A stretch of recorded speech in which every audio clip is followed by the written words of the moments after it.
I think, oh my God, I have a shotgun under the bed and a pistol in the side table. I'm from Texas and I'm going to be gunned up at all times. At some point, I was standing in front of the bookstore and that book just like stood out for me. And it was something about seeing the eyes again that almost created like a moment of regression.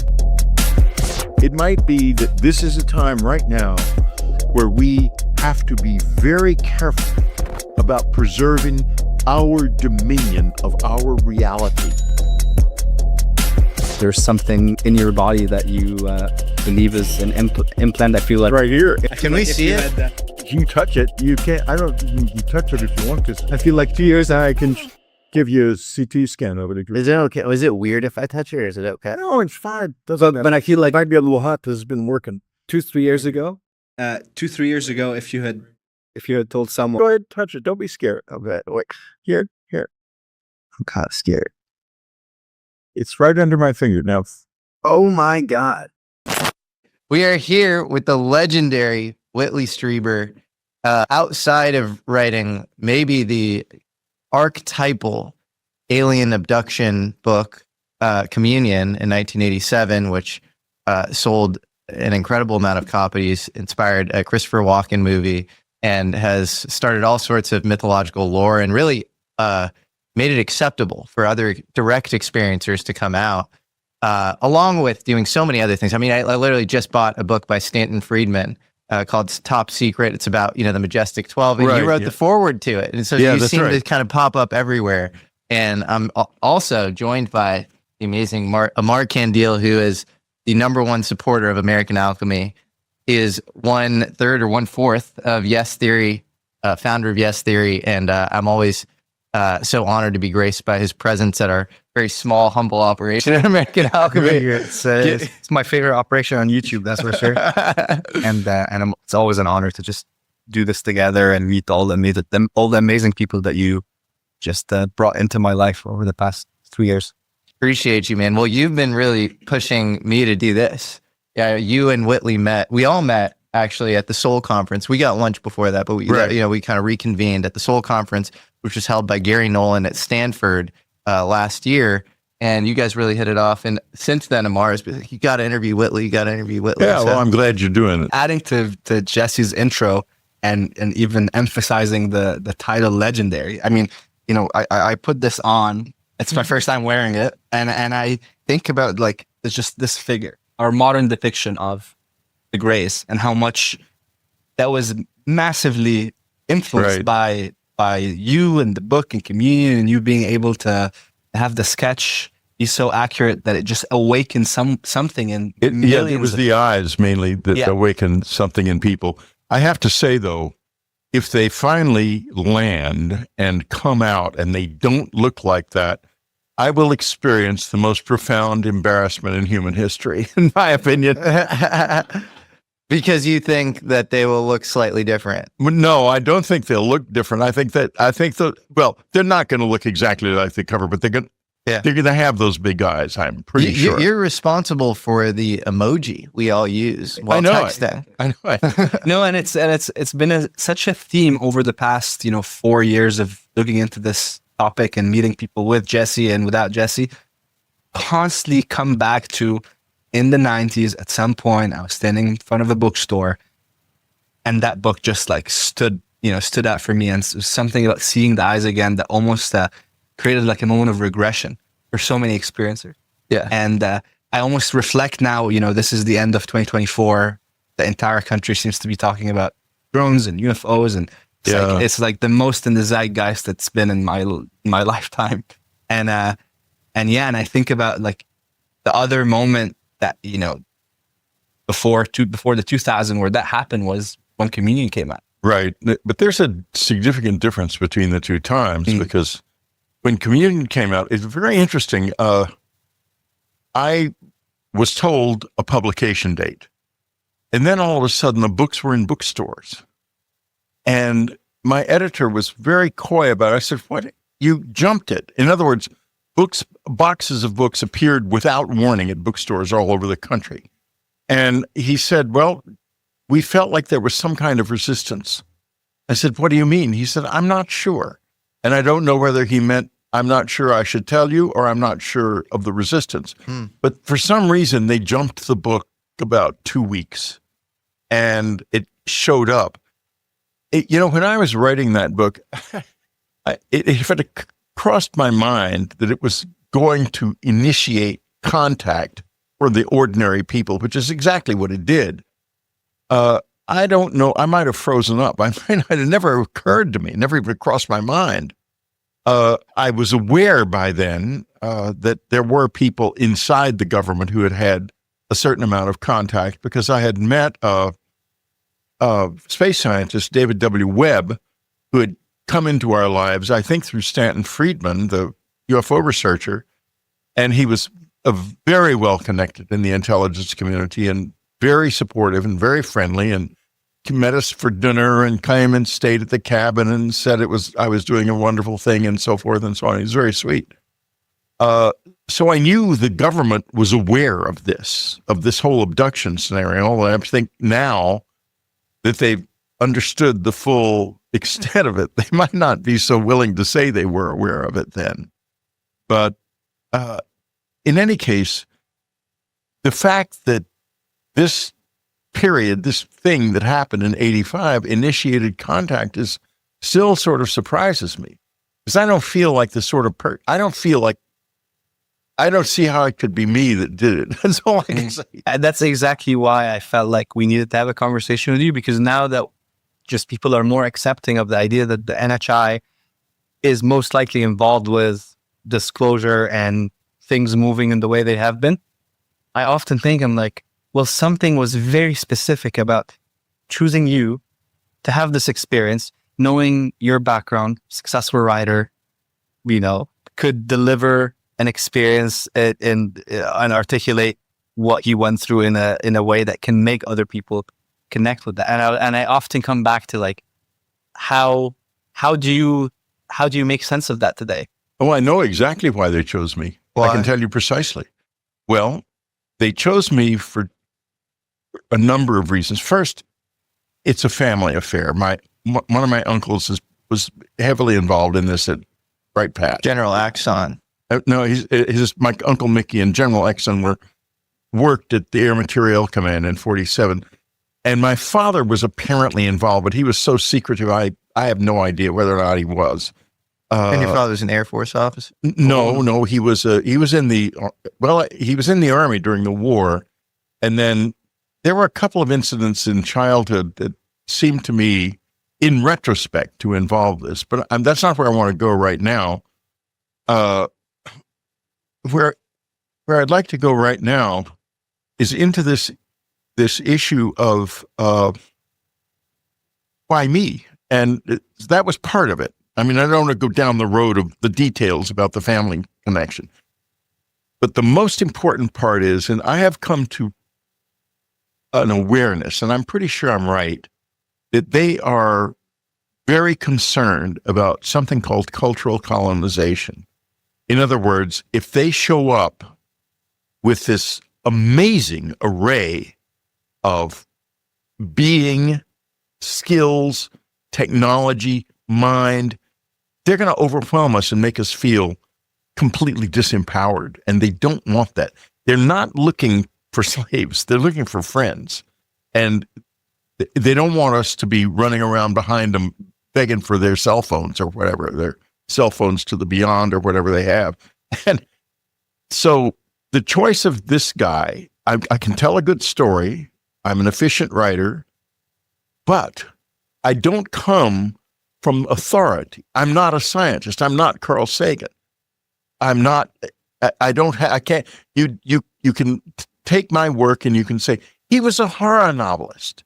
And maybe he wasn't making as much money as he wanted on his horror novel, so he wrote a horror novel and called it real.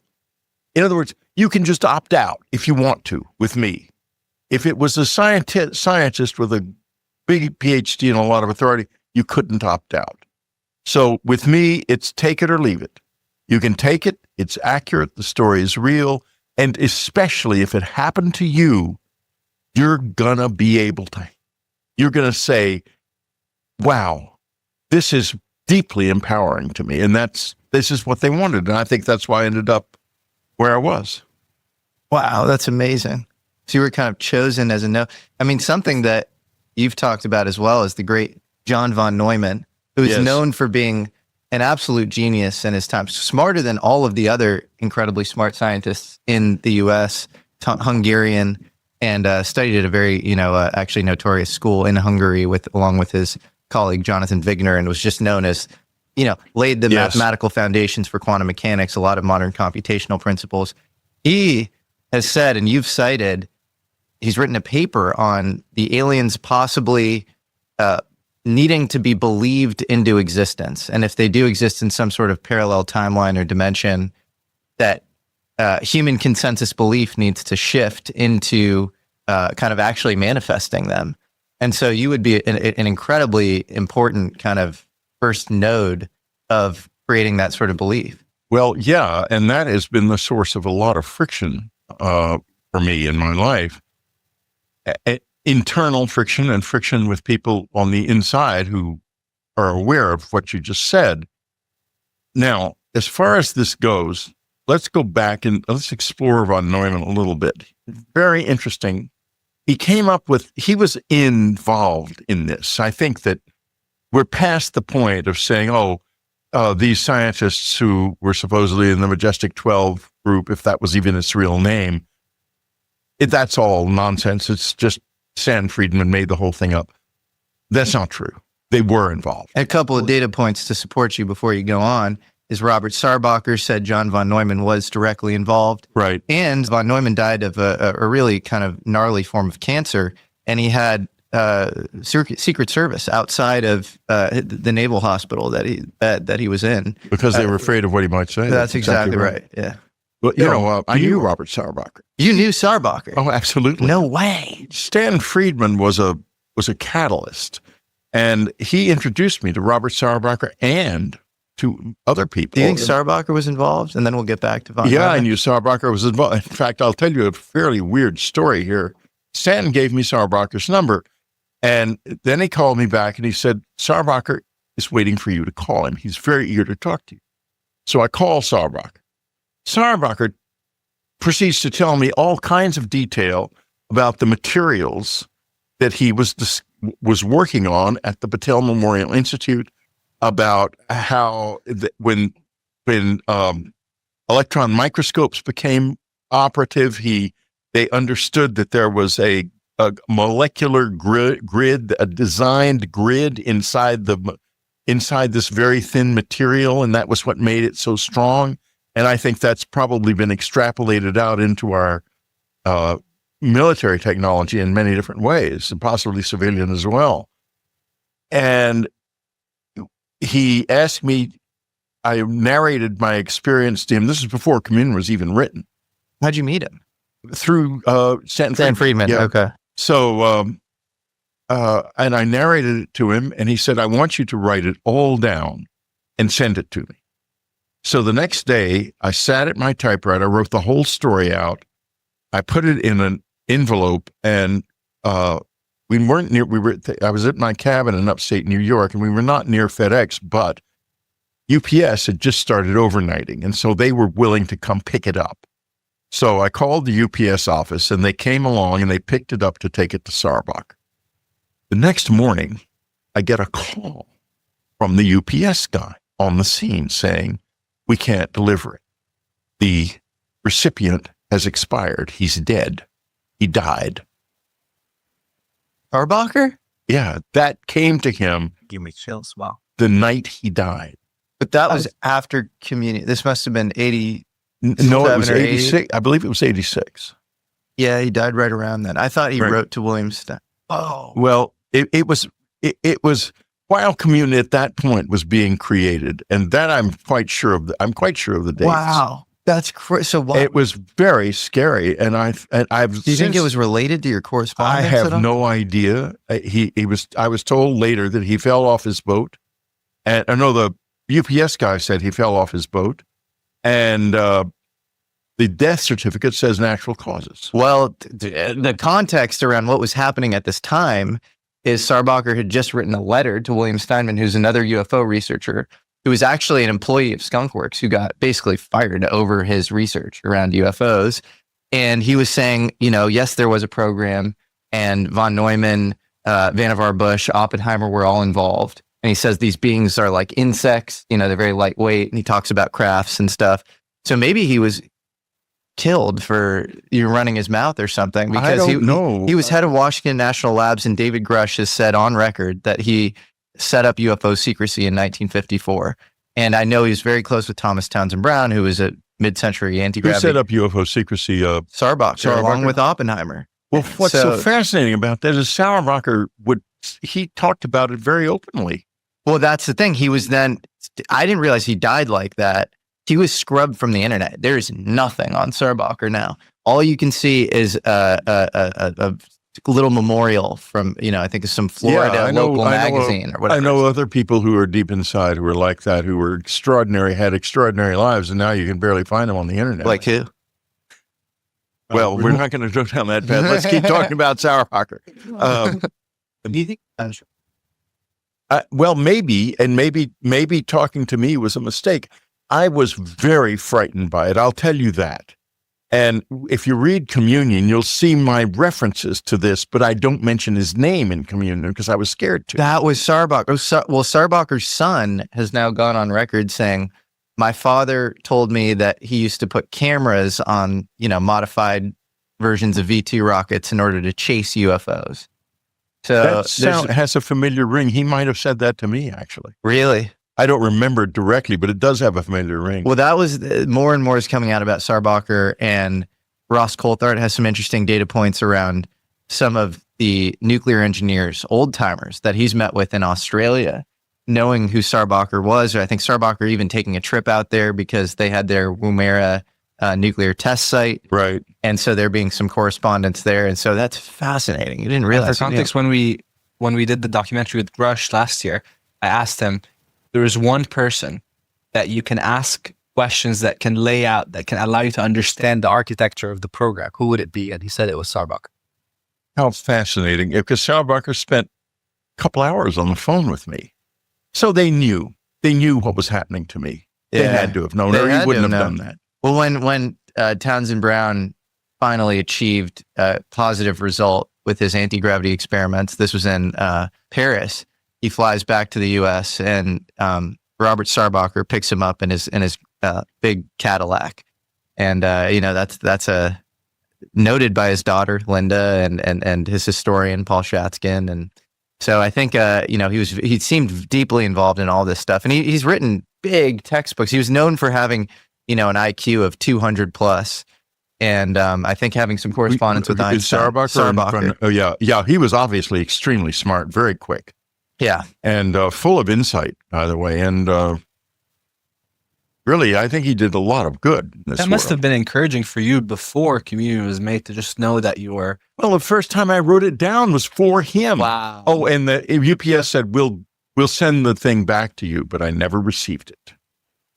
He's written a book, too, about ultra-high frequency physics, which is basically, if you think about what happens at ultra-high frequencies, that's the stuff that the National Science Foundation is now quietly admitting, unfortunately, the necessary and only impetus that will allow us to release suppressed science is kind of game theory vis-a-vis other countries and national security. But they're now releasing this model of extended electrodynamics, which you could say people like Sarbacher were probably looking into in the 50s, because these were sort of microwave, really extremely, high up the electromagnetic scale, very short wavelengths that may have all sorts of weird effects, and explain a lot of the biological effects as well when it comes to UFOs. So, well, that's very interesting. I haven't kept up with that. Let's get back though to von Neumann. Yeah. Because, and parenthetically, on the way back to von Neumann, he didn't tell me personally, but he told a member of my family, not von Neumann, General Exon, that he had held, when the debris and bodies were brought into Air Materiel, he had held one of the bodies. And he said, this is from the Roswell crash. Yeah. 1947. He said it was like a big insect. Yes. Yeah. And that's certainly my impression of them. Only they're not big. I mean, some of them are very small. Some of them are bigger, but that night when I woke up in that room, my immediate thought was, my God, bugs, huge bugs. And that's why I thought I was having a nightmare, because I came to this with no idea it could happen. Now let's get back to von Neumann. Von Neumann, there's two things. There's the von Neumann machine, which is, he postulated a machine that would replicate the species that built it and would then move around the galaxy looking for planets that it could seed. What if that's what we have here? Only von Neumann, in his, I don't recall if it's in very much detail in the writings he did about this, but he does mention that something like that over vast amounts of time would inevitably have a certain amount of deterioration of its memory. What if what we have here is something that was programmed to seed planets like this, but not programmed to find someone else, because they had as much trouble as we're having finding other people and decided there weren't any. And so it arrives, it finds us and doesn't know what to do. And that's why we have this bizarre situation that, if you step back from the whole thing, it looks a little bit like an AI that has gone berserk. The von Neumann machine could be an explanation for why this is so peculiar. Let me put it that way. But the other thing that von Neumann, and you referenced briefly this paper earlier, there is supposedly a paper, and General Exon, who was no scientist but had been exposed to a lot of scientists involved in this and was very smart, tried to explain this to me. And of all the scientists who were involved in it, I thought he was most likely talking about something that von Neumann would have thought up, would have conceived. There could have been other scientists involved in it that I don't know about, but the paper supposedly is just a couple of pages long, and if it even still exists, because a lot of this stuff is gone with the wind, I'm sure by now. And what it postulates is that if this presence is not from this physical universe, or even if it is, in order to become part of our reality where it does not exist in any way, it has to gain a deeper, within us, we have to come to a deeper realization of its reality. It has to be as real for us as we are to each other, as this is to us, as this is to us, as our world is. If it's not from our world, it has to break through into our reality by taking us not just to a level of belief in its presence, but to an assumption about its presence that is as basic as our assumption about the rest of the reality that we know. Fascinating. How do we get our hands on that paper? Because we know on record that von Neumann, I mean, no scientist would dispute this. He entertained this idea that the mind is responsible for wave function collapse. Yeah, that's exactly why I think he wrote the paper, precisely. Mm-hmm. And he explored that idea extensively. And so it would be something he would think of, definitely.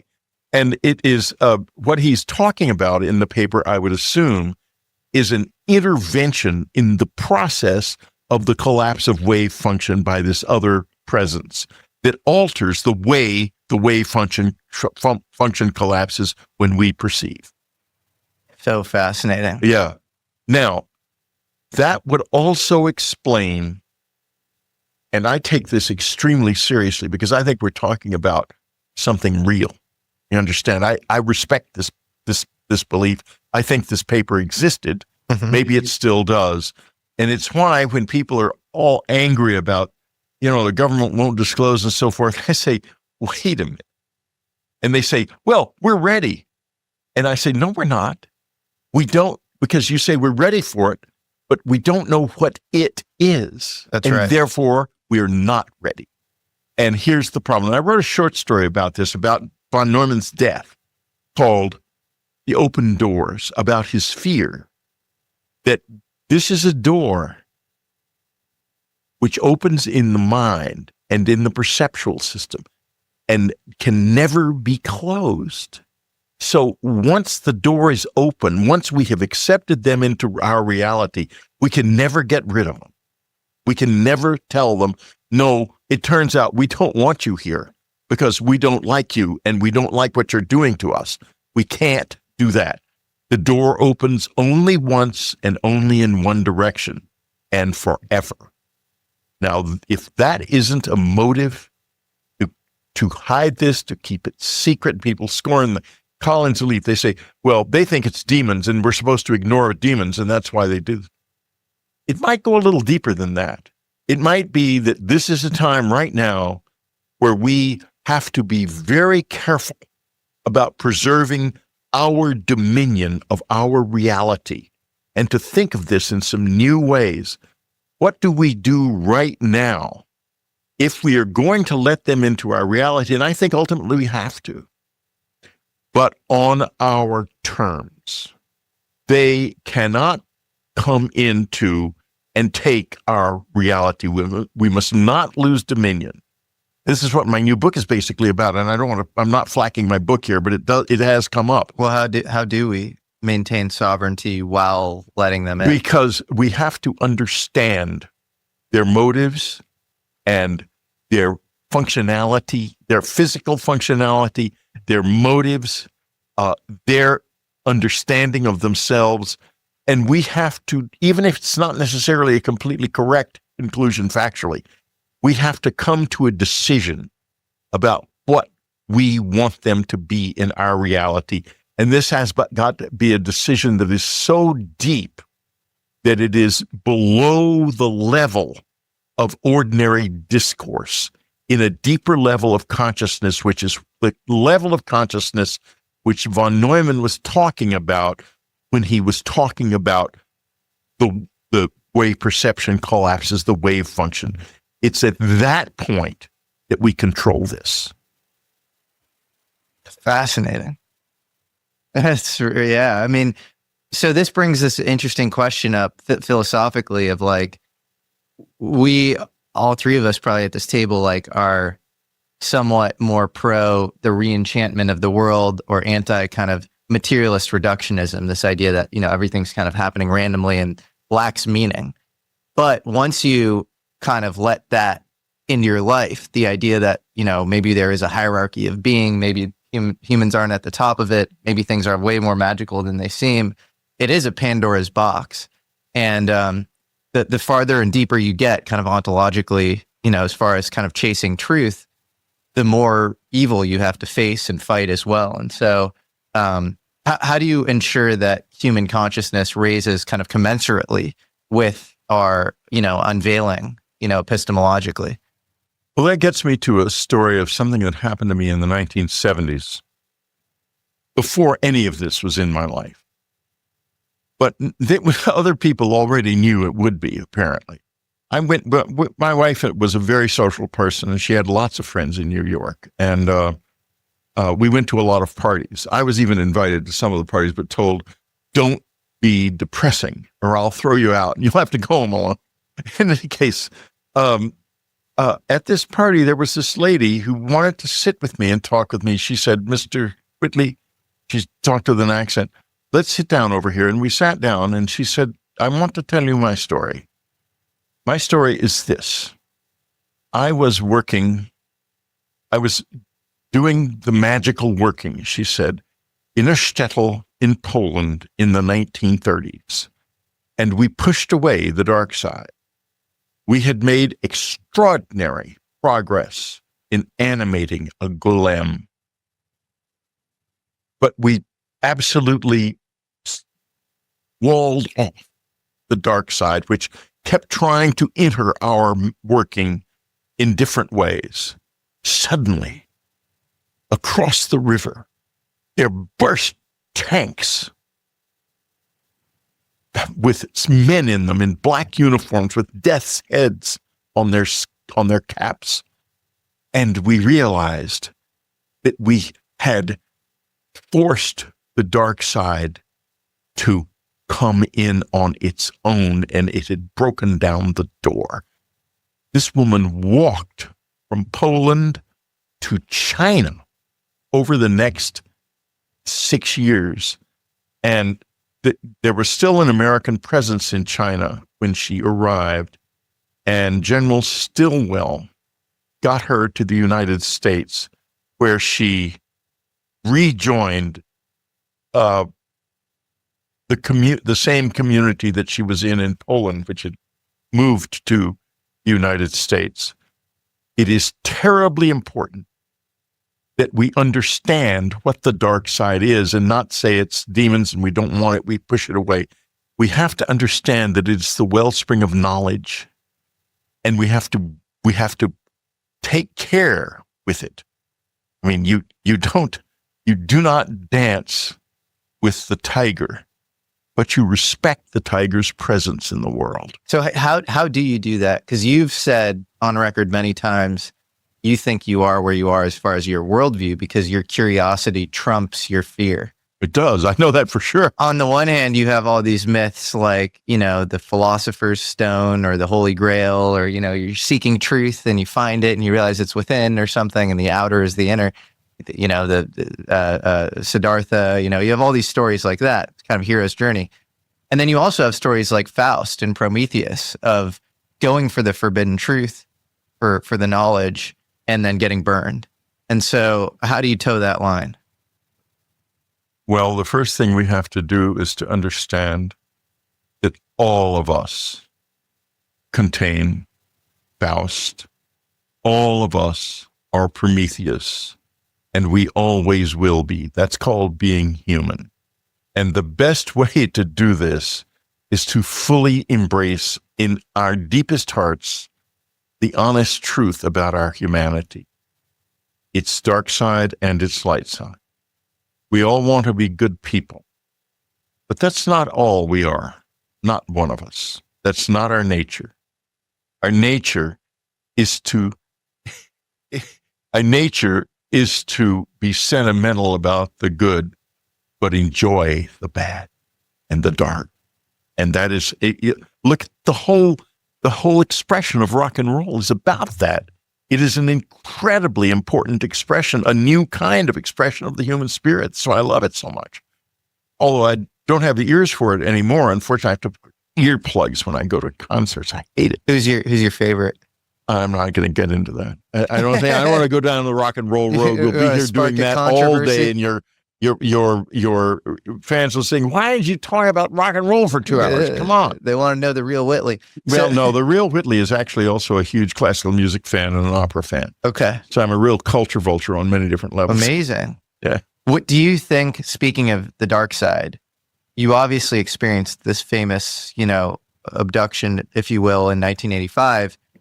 Prior to that, you had a very interesting childhood, and you hint at possibly having undergone secret experiments. You grew up next to Randolph Air Force Base. Oh, in yeah. San Well, Antonio. something happened. I know. Let's go back to that. Let's go back there in time. I'm not saying let's return to it later. I'm sorry. Here's what happened as far as I can put it together. First of all, I was 7 years old when this happened. So therefore, my memories of it are very confused and very sparse. But I have a very close friend we grew up together in Texas, and like a lot of Texas families, our family connection probably goes back to before the Civil War. Family friendships in the South are quite common. And we're still closest friends. He's my closest friend in the world. He is very high up in this world in a completely different area from anything remotely connected. Is it science or is it? No, it's another area. It's something to do with government. Interesting. But we are, we spend every New Year's together. I'll be with him and his wife in a few weeks, and a week and a half. He was also recruited, and when I told him the story, he's read all of my books in manuscript. He knows all the story backwards and forwards. And you'd laugh if you saw how very different his place in the world is from mine. And we keep our friendship secret. I'm not going to, don't bother to probe about it because I won't go there because we have to. Not because we want to, but because we have to. So in any case, he remembers, he was 9 and I was 7. I don't remember anything about them recruiting me. He was recruited and he was in the living room when the Air Force people came and they knew them. We knew a lot of Air Force, but I'm sure my parents knew them too. And they said to the parents that it was an accelerated learning program for children with very, very high IQs. And there would only be 3 or 4 children in the program in San Antonio, but the implication was nationwide. And maybe I'm saying a little more than he said, but that was, this is, I think it's logical extrapolation. And they asked about the program, and he remembers them saying that it involved the use of a Skinner box, which I would assume my parents had no idea what that was. But his parents did know, and they said, no, this was a box that a person was put in. So the real, for the context for the audience, the B.F. Skinner was a mid-century psychologist that worked on kind of behavioral conditioning. So, how do you honestly often manipulate biological systems to like do certain things over and over? You ring a bell or what? It's kind of like Pavlov's dog sort of thing. Yeah. It was repetitive learning is what it was, trapped in a room in a little box with repetitive learning. All I remember is a dark place I couldn't get out of and noise, horrible noise. I don't remember any repetitive learning. That's all I remember. In any case, come October, this started in August of 1952. Come October, I began to get sick constantly. I was getting one cold, and so my mother takes me to the doctor. It turns out I have no immune system. It's broken, gone. It's broken down. So they take me out of the program. I don't even remember any of this. I was told this. I wasn't told. My mother never told me anything about the program, but I surmise I was taken out of it because the next thing I do remember very vividly is I end up at Brook General Hospital. A little 7-year-old, thin little 7-year-old boy who's being isolated in a room and given gamma globulin shots. And by these doctors who, these huge needles. I mean, this is the early 50s, right? Needles are like gigantic and these huge needles are coming at me, and they would get so nervous, the needle would go through my arm and the stuff would drip down my chest. It was just awful. And then after a few days, I'm taken home. I can't see anybody. I'm fed separately. I'm isolated until after Christmas. I go back to school finally in January. My mother kept my report card. It said absent due to illness, month after month, all of her life. And we found it in her personal effects after she passed. And I said to my sister, I want that report card. And she said, sure, I'll give it to you. She destroyed it instead.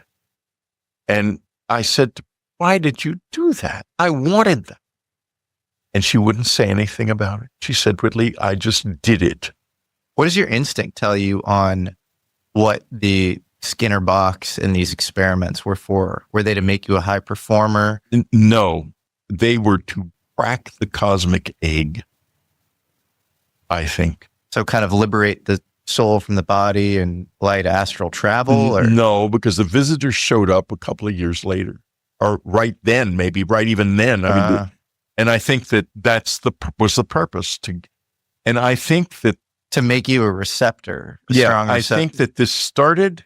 Now I'll tell you what I have surmised, and I can't prove this. I think it started at Dachau. I think it started in the camps. And I think that children who were being gassed, sometimes after the gassing, they weren't there anymore. Everyone, the people would all rush into the center of the thing and try to go up because the gas was low, and they would die in these pyramids of humanity, all of them clawing for the ceiling. and the children would always be at the bottom, crushed flat like bugs. And sometimes the Nazis kept extremely careful records. And sometimes I suspect some of those children weren't there. And that noise I remember from that box, I think that's the sound, a recorded of the screaming from inside they were trying to duplicate the conditions of the gas chamber to see if they could induce this power in another, in highly intelligent. So the kids weren't there after? I don't know. They disappeared. They went into another reality. So I know you've worked with Peter Levenda. Yes. He wrote a book called Unholy Alliance. Right. It's getting into really speculative territory that I don't personally feel high conviction in, but I'm curious to get your take on, which is that, the Nazis somehow allied themselves with an unholy force of non-human intelligence. I don't even want to go down that path. I don't feel a level of conviction about it either. I think the Nazis were just shits. But Levenda also helped you uncover that some of these experiments might have been post-Operation Paperclip, Yes. secret Nazi experiments of some of these Germans coming over. Well, a and lot of working the at American Air Operation Force Base. Paperclip people apparently lived in my neighborhood. Yep. And my father was on a big house on the hill, and then across the street, a couple houses down, is an FBI agent and his wife. And then the street over, there's these scientists. So God knows what that's all about. Right. I have no idea. And then I'm going out to Randolph every Thursday night for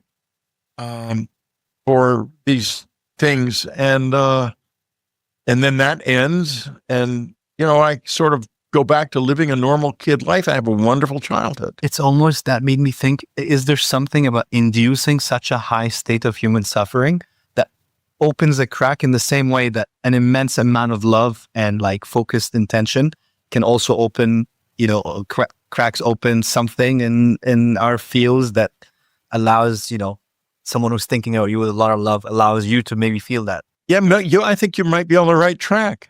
I think that's exactly what it was about. And even when I think about idea of angels and demons, for one force is like exploiting human potential and humanity to like the most that they can. And then the other forces, there's like they're trying to levitate or elevate the just the way we think and the way we act. And maybe the extremes do something to our reality that then brings in things. Today, I want to share something that's become a game changer for me personally. Qualia Senolytic. Have you ever heard about senolytics? It's a revolutionary class of ingredients that researchers discovered less than a decade ago, and they're already being hailed as one of the biggest breakthroughs in promoting healthy aging. This is where Qualia Senolytic shines. As we age, our bodies accumulate what scientists call senescent cells, also known as zombie cells.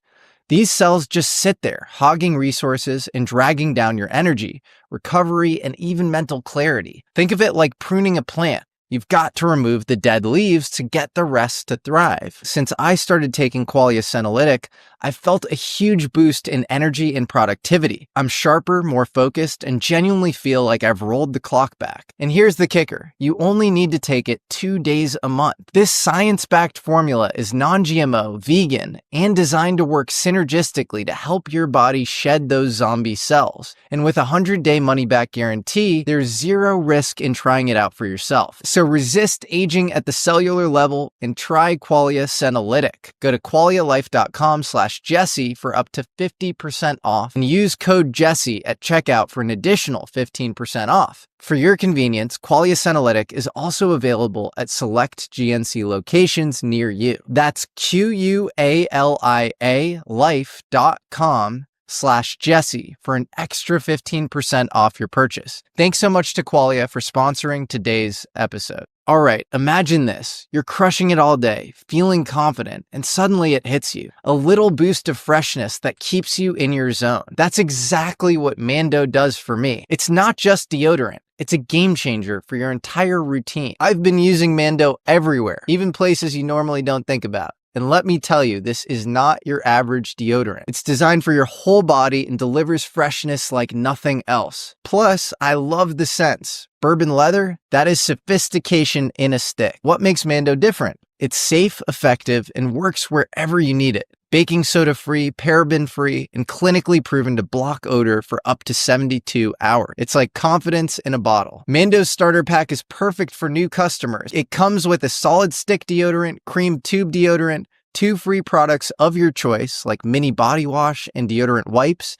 and free shipping. As a special offer for listeners, new customers get $5 off a starter pack with our exclusive code. That equates to over 40% off your starter pack. So use code COSMIC at shopmando.com. Again, that's shopmando.com. Please support our show and tell them we sent you. Smell fresher, stay drier, and boost your confidence from head to toe with Mando. Again, get $5 off a starter pack with our exclusive code. Use code COSMIC at shopmando.com. Thanks again to Mando for sponsoring today's episode of American Alchemy. Well, I started to have weird experiences in my childhood after this. And I had a normal childhood, and the weird experiences were very compartmentalized. I remember an incident, 2 incidents. I remember an incident of my father taking me out to the country house. And in the middle of the night, it was cold, so it must have been in the winter. And this strange car showed up with these glowing lights that didn't shine and came rushing down the road and stopped in front of the house very abruptly, like it was not a normal car. And then the next thing I knew, this object that was squared off came tumbling across the sky and went into the back pasture behind the house. And it was back there glowing. And I tried to talk to my dad, and he was just standing there. He couldn't move or didn't move. And then I felt like I needed to go find out what was going on. And I went out toward the back pasture, and that's all I remember. And then the other incident was very weird. Suddenly one afternoon, my mother and father gathered up my then baby brother and my sister, and they all went to the country house, leaving me at home with my dog alone at the age of 11. Without, mother said, well, just call us if you need anything. I needed a lot of things like a dinner and, a life and, not being left in the house alone in a scary night by myself. Yeah. So after a while, I made a dinner, probably peanut butter sandwich or something. And I went to watch a little TV and then went up to bed to find I had an air conditioner. House was too old to have been centrally air conditioned. And there was a window air conditioner that looked out on a window, and there was a lower roof beyond that window. And the window above the sash above the air conditioner was sealed. And it had been pulled down, and the seal was all hanging loose. And I could see, it was obvious that it was just a little past dusk. There was someone on the roof. And so I went down and called the country house, and my mother answered, and she said, well, if there's someone on the roof, telephone the police. Did you see how strange this all is? Yeah, she didn't come rushing home. Right, exactly. Or why did they go in the first place? So your dad must have had some involvement in that. I mean, he must have. So you must have speculated, if he was this high-ranking Army officer who he probably had clearances, right? But I don't know. Listen, he would tell you, mother said, well, he found apartments for GI, the wives of GIs who were abroad. And then if you asked him what he did during the war, he said, well, I just used to pick up cigarette butts at Fort Sam Houston and keep the place clean. And so, I have no idea what he did. But you're pretty sure that's not true. I have a feeling somehow I didn't pick up cigarette butts. Yeah. Yeah. And what was his name? His first is Carl Strieber, K-A-R-L. Okay. And getting back to this,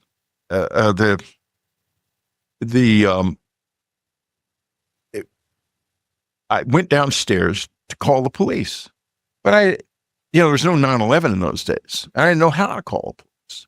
So I've got the phone book. There's a man in the house upstairs coming in the house at any moment. And I'm looking in the front of the phone book for the Terrell Hills, the local police. I finally find the number. I call them.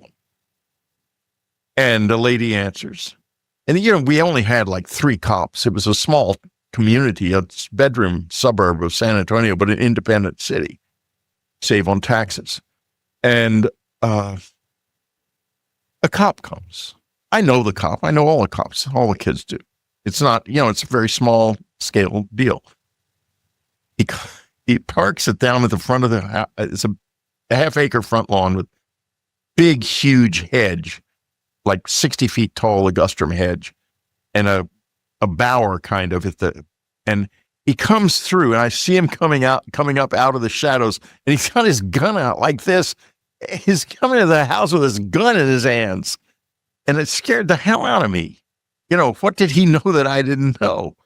And so he comes in the house, and I say, he's up on the roof, and he goes running upstairs.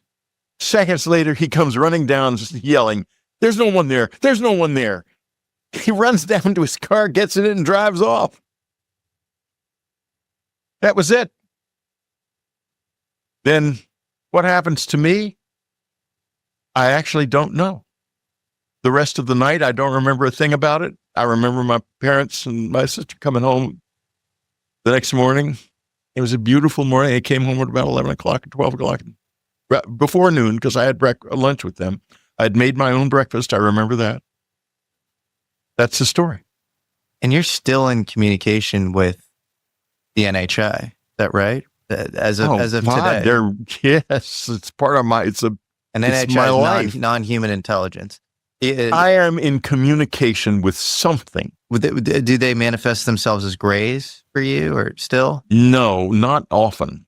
Once in a coon's age, about a year ago, I'm pleading. I want you to come in front of the cameras. I've got 2 different camera systems in the house. I've been trying to get pictures of them since the 80s. Do you have any? No, I do. I have very little stuff. A few things. They got pissed off at me a couple of years ago, and all these strange explosions got picked up as a result of that, and on the cameras, and I've got that. And they like me to wake up at 3 o'clock in the morning to commune, I guess. Yeah. And is it at a specific time? Well, it's an hour. If I'm right about what it is, there's an ancient yogic tradition of Brahma Muhurta time. The time you're nodding your head. Yeah. Because in Islam, it's also there's like in a lot of religions, that time is like very sacred. You do commune with God, like the highest. In Islam, the prayer that you do around that time is the one where you're supposedly closest to God. And I think it has something to do with actually having done to Joe Dispenza retreat. There was a whole thing around melatonin being there's something mystical about that we still don't understand about how melatonin makes the brain act when we're asleep. And that's why some of his meditation would make you wake up during that time. Well, I wake up during that time every night, every single night. And in fact, for years after my wife passed away, back in the 90s. Well, what is Burma between 3 and 4? Or is the interesting thing was that it is supposed to be an hour and a half or an hour and 30 minutes before dawn. And so that's why at first they would wake me up physically. They would blow in my face. I would get a little kiss. I wrote a poem. I have a book of poems out called The Hidden Garden, which has been read by, I think, 12 people, and another 14 people listen to the audiobook. But, poetry is not... Go out and check out Whitley's poetry. Come on. Yeah, do it, folks. Do check out. It's nice. Anyway, I wrote a poem about this experience, and it was not an unpleasant experience. You get to the point where you have to learn something about sleep, healthy sleep. or you're going to go crazy getting waked up at that hour every night. And, they do not stop. So after she passes, back in the 90s, there was a period of time where they were waking me up at that hour. Then we lost the cabin. We leave the cabin. And that doesn't happen. Then she gets ill and she passes on. And a few days after she passes on, it starts again. They start waking me up at 3:00 around that time.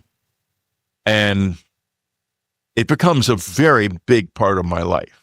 Very important because I can feel the communing going on. I can feel it really intensely. And part of it seems to be involved with my wife and other dead people, and the dead and the aliens are kind of all. Do you think, we talk about the communion of the saints in Christianity. Do you think that it's somewhat similar where you're communing with it feels incredibly sacred. It's something I would not, I every once in a while, I don't do it because what happened at first, for the first 5 years, from 2015 until 2020, they woke me up religiously every night. Then they began to not necessarily wake me up every night, but I was expected to wake myself up. And I found that out the hard way, as I decided, well, they're not waking me up so I can sleep all night. That wasn't the idea. Do you get any messages from them particularly? Oh, God, I've written all my books since 2015 have been written based on this. What are some big recurring themes as far as messages you're supposed to get out to humanity from them? Well, if you look across the books, what you see are two things. One is we are more than physical creatures. And two is we have value, more value than we ourselves recognize. We are very, very valuable and extraordinary beings. We're not the lesser. We are in our own way, we are another masterpiece of the universe. And you can see that. That's the arc. If there's any arc in those books, that's the arc. And it comes up very strongly in the new book, which is basically about empowerment. Do you, because I've read your book on Jesus, actually.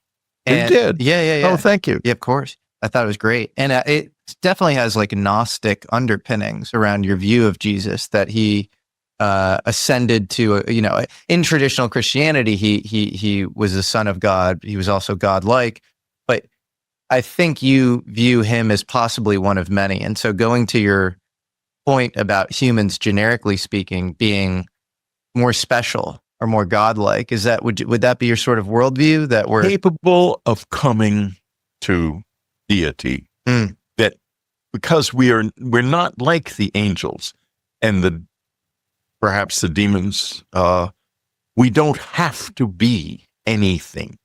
We can take a journey. We have that freedom to take a journey. And the Greys do not have that freedom. They know too much to have that kind of freedom. But they see too far ahead in time and too far back in time too clearly to really have free will. They don't have free will.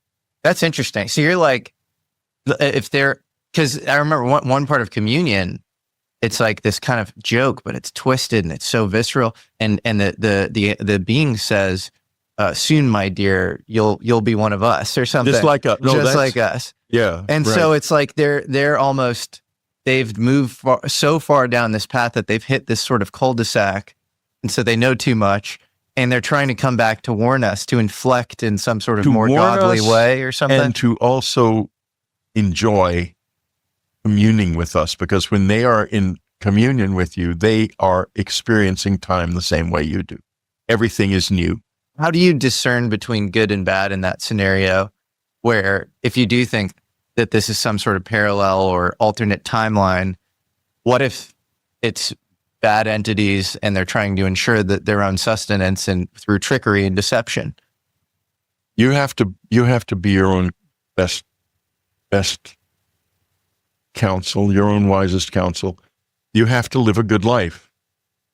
kindness and not lying are two very important things. Of course, we're all lying, we're all unkind, and everyone says that, usually say that, and they immediately go to all the things they did, all the unkind things they did, and all the lies they've told, and so do I, the same thing. But we have these choices. Human beings can make choices that they can't make. It's too late for the Greys. They know too much. They can't make choices. Do you think they do exist on some sort of timeline where something happened? Like the classic speculation about the Greys would be like they are the victims of some sort of nuclear holocaust or cataclysm. They've lost the melanin in their skin because the atmosphere is sort of, blocking the sun, due to nuclear debris or whatever.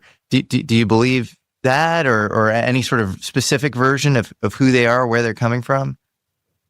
Well, I know now that we have bodies here that biologists have studied here, and that those studies are ended. I don't know I hope they still have the bodies because, those studies were never released and they're done in secret. And there's probably a lot of biology still to be done on those bodies if they would ever be brought out into the public space in science, which would be wonderful. But so we have bodies, but I'll tell you a few things about these bodies. One is they are a mix of biology and not exactly machinery. That's putting it too far, but they like biological replicas of some sort. they're like something somebody built. Somebody with a certain amount of skill in genetics built these, but not unlimited skill, because they're not all that. There's things about them that don't work very well. Yeah, I mean, I also thought that, like, if you're gonna engineer a being that kind of looks like it's very frail, small, like lanky. Well, you get back to the hybrids, which they are engineered, and they are very fluently telepathic, but they are also unvoiced, and they are extremely autistic. And if you go online and Spotify or Apple Podcasts or somewhere, you can find a podcast called the Telepathy Tapes. Taking over by storm right now. Yeah, The whole world it's is talking amazing. about I that. just interviewed Kai and Dr. Powell, actually. Oh, you did? I'm going to interview Kai in a few days. Actually, Amazing. I discovered this, and the second I discovered it, I realized how important it was. I'm glad it's come up. But these people are unvoiced and autistic. Yes. Now, I have friends who are telepathic and are not unvoiced. And I think there may be some people working in the IC and probably other intelligence communities around the world who are telepathic and not voiced. Yeah. But in any case, one of my friends who's telepathic recently had a contact with an unvoiced person who was shocked because he wasn't used to having another telepath around, and she had to really calm him down. They were, and said, "Don't worry about it. I'm not going to do anything. I'm just here. I can't help it either." So, Kai is a lovely person. Yeah, she's awesome. Yeah, And I think really in this for the right reasons. And for context for the audience, the number 4 podcast in the country right now, which is absolutely wild. Kai Dickens is this amazing filmmaker. She was rejected by all these, production houses as far as making this into a larger documentary, and just kind of DIY style recorded this. She's found all these nonverbal autistic children who were formerly being studied by this Harvard neuroscientist, a woman named Dr. Diane Powell. And it's really remarkable. You have these kids being put in, their parents are put in one room, kid is put in the other room. The parent sees a random image generated on an iPad or a TV or whatever out of, 1,000 or 10,000 images. And the kid guesses what their parent is looking at with almost 100% accuracy, 95% plus accuracy. And so it moves because all of these studies in the parapsychology world of mind over matter or whatever have traditionally been super weak. You need extremely large amounts of data and cohorts, and you end up in these endless arguments because people are too lazy to actually look at the data. Right. And in this case, you have conclusive data, and all these kids are spiritually, while physically they're, nonverbal, they're seen as totally maladjusted, whatever. Spiritually, they seem far more evolved than all of us. They meet up much on more. the hill together and they Yeah. hang out and they talk about God constantly in the kingdom of heaven. And they seem to have faith in some sort of higher world that we all just They do. have limited access to. And kindness and truth telling are essential in that And they're world. savants. They know everything. They know languages better than the Spanish Right. teacher without having learned it. It's absolutely amazing. Sorry. They are. And it's, it gets me to the hybrids who are, I don't know, I know a few of them. And Are there some that are functional? Are there aliens walking among well, us? okay, here's the functionality issue. The ones I know are not voiced, which immediately makes them essentially profoundly crippled in this society. Oh, so they're nonverbal. That's what I'm Nonverbal. saying. They're non-voice. They can't talk. And they often have to use techniques. There's one called RPM to type Right. out what they feel. But they live in a they don't do that. I mean, they're not interfacing with the world around them, which is a huge problem. I've talked to Kai about it. We're going to get together and try to figure out, can we help them? Because they're very autistic and they are fluently telepathic. And, I'm telepathic, but passive telepathic. In the sense that if I'm around a telepath, I can have telepathy with them very easily. And I will pick them. If I'm near someone who's telepathic, I'll pick it up right away. Should we try to do you think about a color? Oh, no, I can't. I can't project it. In other words, I can't read your mind in your mind. But if someone who is telepathic was in the room, we could converse. That's that. So I was walking in the grocery store the other day that I live fairly near some of them. I don't know where they live exactly, but I do see them around. And of course I pick it up immediately. And this woman was walking in front of me and I'm hit by, I realize, oh shit, it's one of them. And she goes, ah! And she runs, looks around. She's got a skateboard and she starts to come after me with the skateboard. And I think, holy shit. What am I going to be beaten to death by one of the hybrids because she's scared of me? And so she wants to leave the store. She wants to run out of the store, but I'm in the doorway. So she turns around and runs off into the store. And I think, just calm down, Whitty. Let her go. I'm not going to follow her or anything. And so I just go and concentrate on what I'm looking for. I do not put my mind on her in any way. I get my stuff and I go out. And there's often somebody waiting. Another one waiting they have these old cars. They don't have much money. And so the other one that's waiting outside is there. And I come out and go into my car and he looks at me and he goes like that. And I know I'm good. I've passed. They're not going to be pissed off. But that's reality. It's a reality. And I'm sorry. It's real. It's real. The telepathy is very real. Do you think any of the hybrids are functional human beings that are walking around? Not that I have met. And they also all smoke all the time. And why do they do that? Well, I went into this very extensively. I spoke to a psychiatrist who specializes in treating schizophrenics, and he really solved it for me. He said schizophrenics smoke not to suppress the voices in their heads, but to smooth out the nicotine smooths out the emotions. It calms you. And the hybrids smoke all the time. They never stop. All the time. And, in this society, Santa Monica practically has a no smoking sign on the city, on the boundaries of the city. I mean, this is not a place where you smoke very comfortably anywhere. And so, they're very isolated and they're very unhappy and they're poor. And I'm hoping, and this seems to me to be completely impossible, I'm hoping that we will be able to reach out to them in some way and bring them into society, because we've got wonderful people, human, regular people, caring, good people who can help them. Have you ever read the sci-fi novel Childhood's End by I Arthur C. certainly Clarke? have. So in that book, as you know, there are the overlords, these sort of cosmic hosts, if you will, that are attempting to make contact with mankind. Right. They do it through this cadre of telepathic children.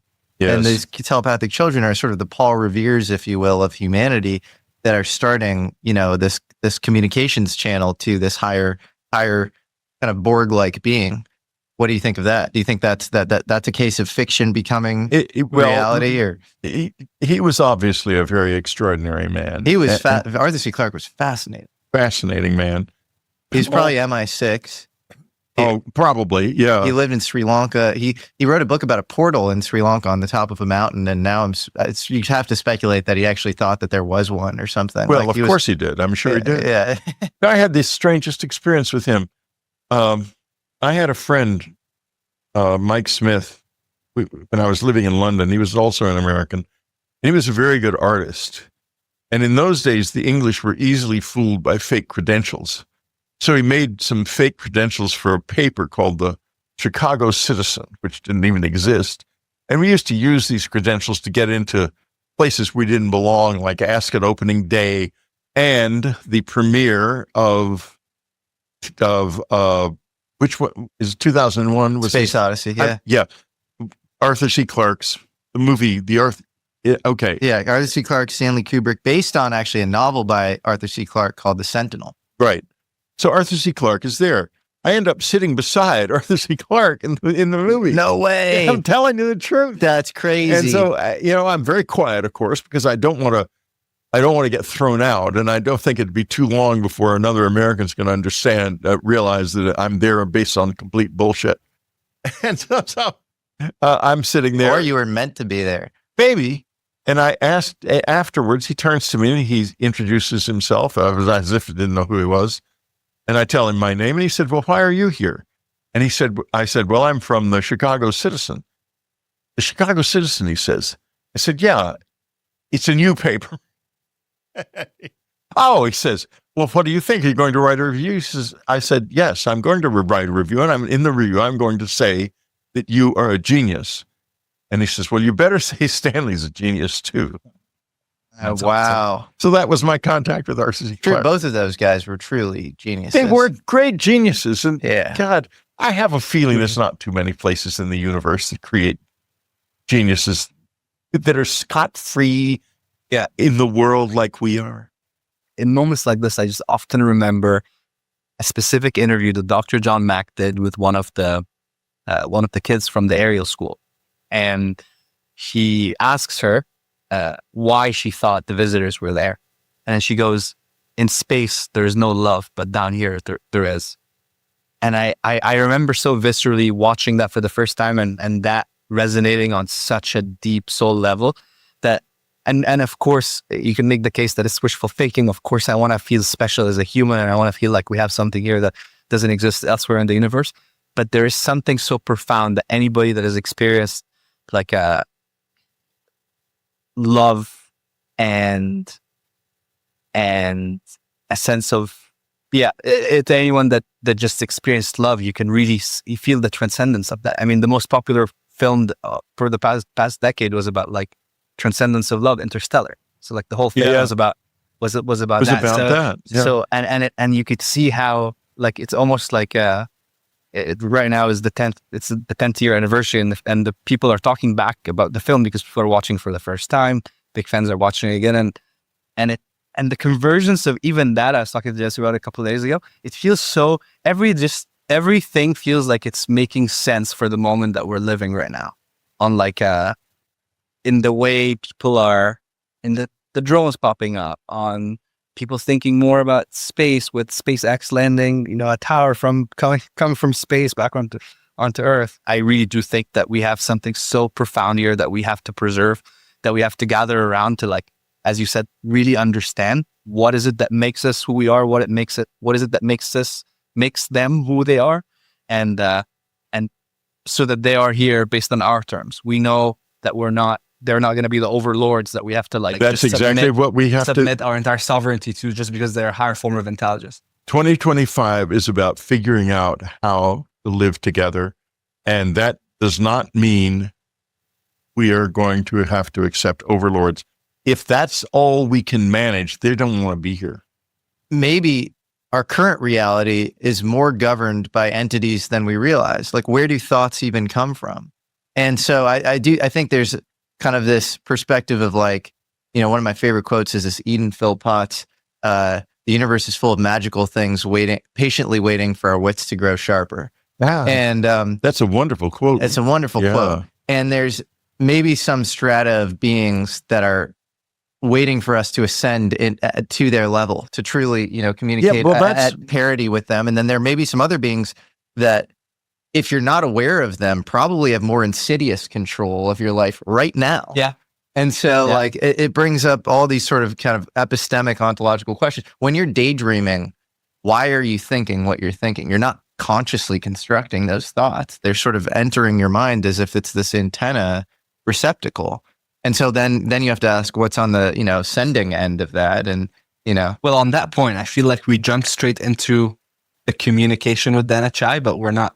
We didn't talk about the implant and the fact that there's something in your body that you believe is an implant. I feel like right here. if you, I feel Can we like if see you it? had, You can touch it. You can't. I don't think you touch it if you want to. I feel like 2 years. I can give you a CT scan of it if Is you it want okay? that. Is it weird if I touch it, or is it okay? No, it's fine. Doesn't matter. It might be a little hot because it's been working right here.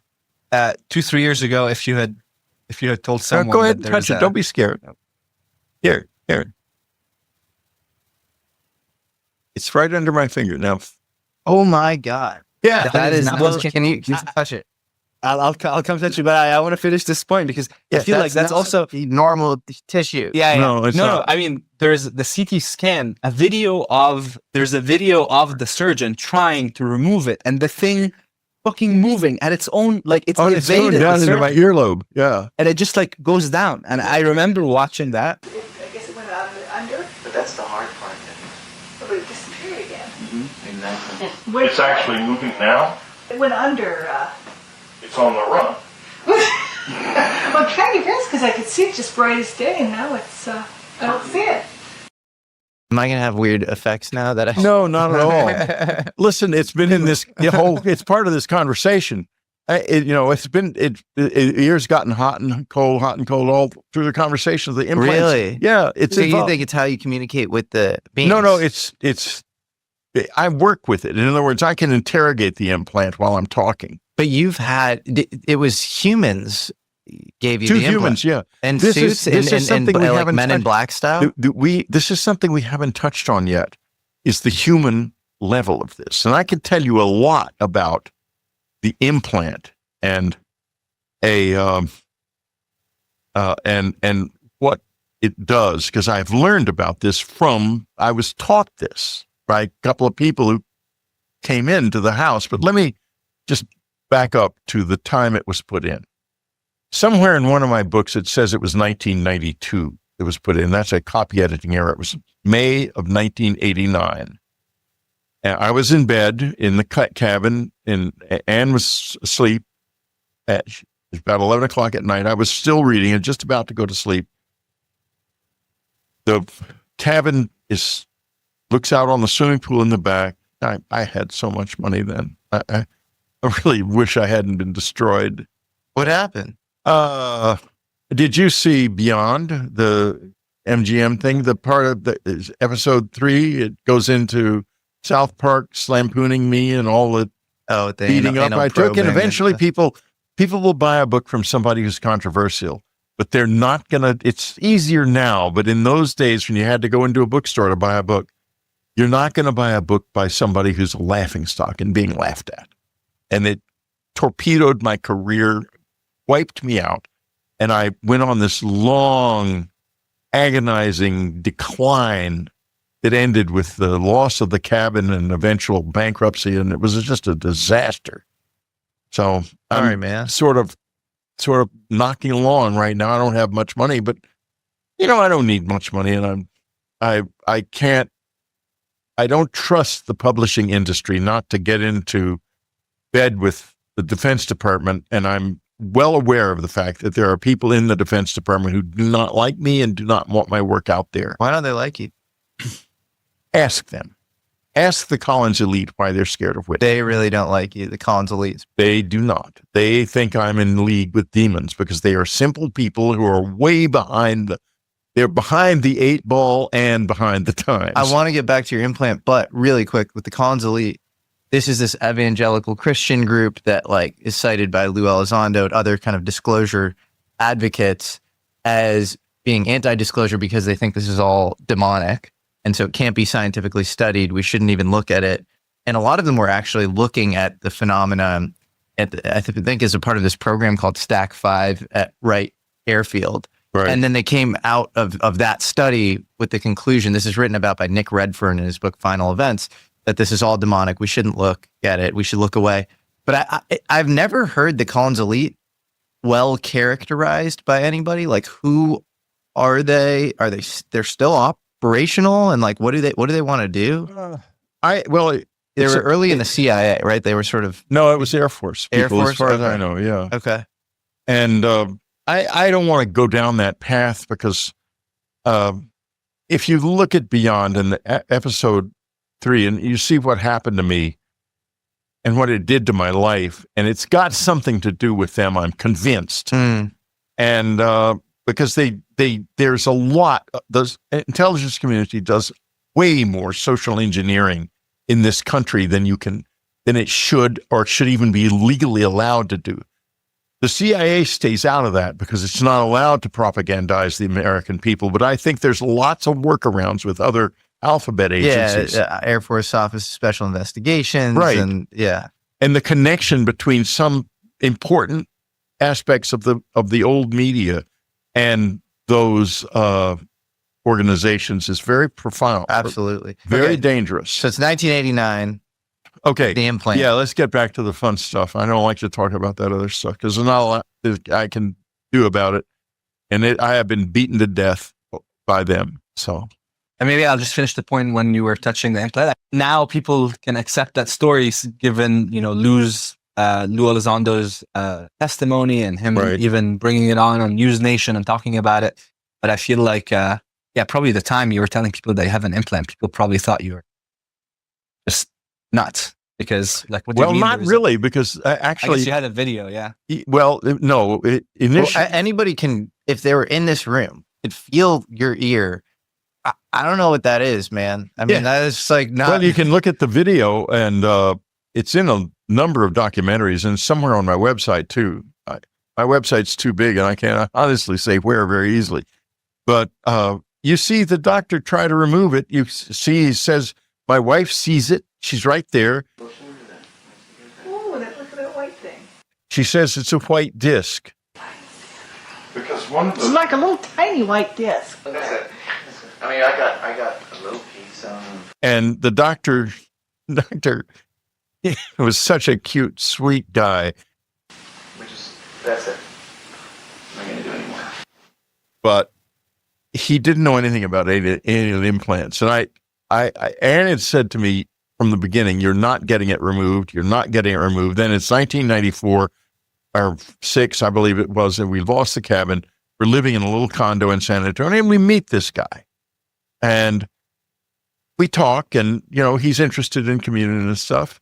And I decide I'm going to see if I can get around Ann and see, because I'm very curious about it. I'd love to see this implant. It's not really working at that time. It's not essential to me at all. So I say to him, by the way, I've got this little cyst and she bristles. I said, on my ear, would you feel that? He feels it. He says, yeah, it's just a little cyst. You want me to pull it off, pop it off? I said, yeah, I would. He said, sure, come over to my office tomorrow morning, Saturday morning at 10, and I'll do it at home. And says, I'm sick and tired. This is your chance. We're going to have a big fight unless you promise me absolutely on your honor never to try again. I say, okay. I figure I've got her. I'm going to get the implant out, take it to LA and we're going to study it with Roger Lear. And, we finally figure out what this thing is. So we go into the doctor's office and he's got his nurse there and he's opens up the slit and Anne's there and Anne's videotaping it. And she says, it's a white disc. And the doctor touches it with a scalpel or something, a probe of some kind. And it goes down into my earlobe. At that point, and if you look carefully at the video, you can see he gets sort of still. And he's realizing, he said later, that I realized I was trying to take out an alien implant. And he says, well, I'd have to take your whole ear off. I'm pull out.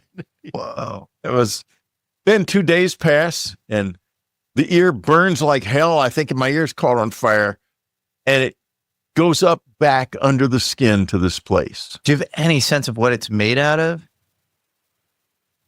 They got a sliver of it at the doctor's office.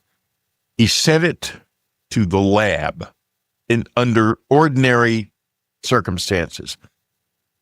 I receive a telephone call from Dr. William Mallow, the head of materials science at Southwest Research in San Antonio, which was founded by a family friend. Is that Texas A&M or no?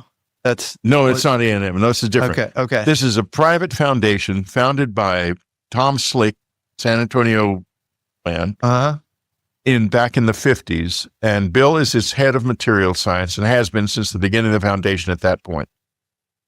And somehow or another, it went to a lab, to a regular, ordinary lab. The doctor just sent it to a lab.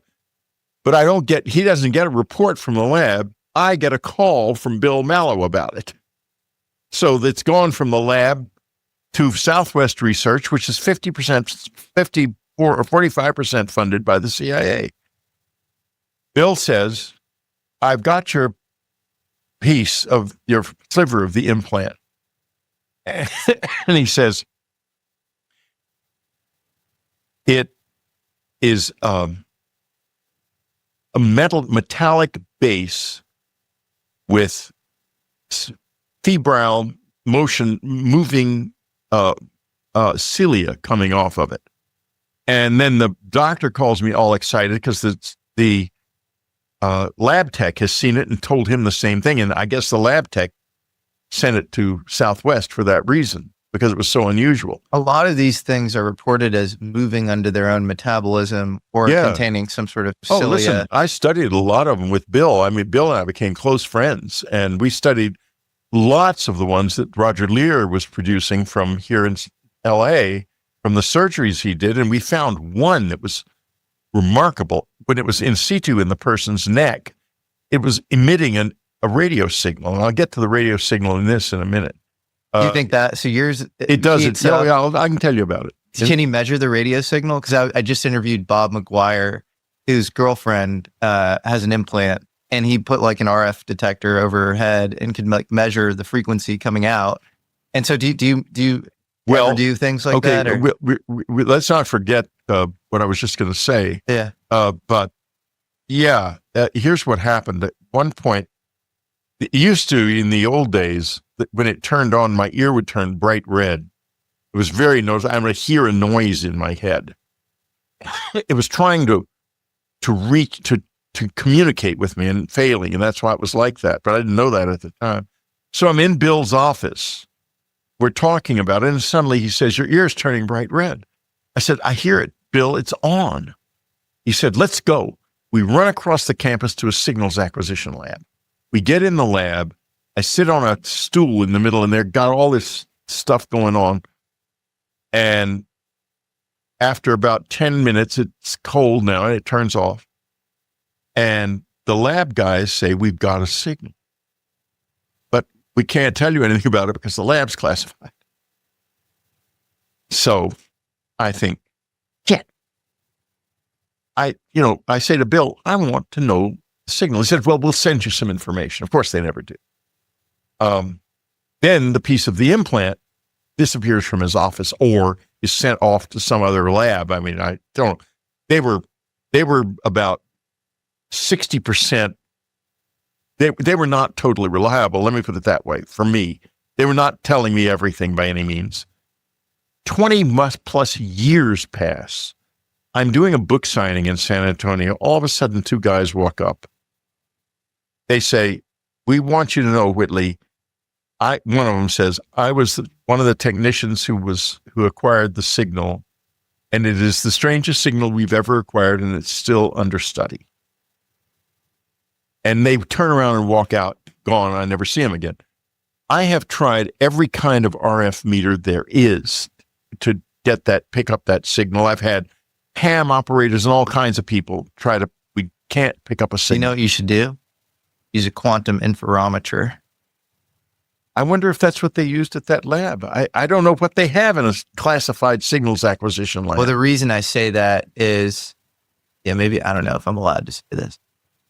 I don't know. Maybe we should change the subject. So in 1989,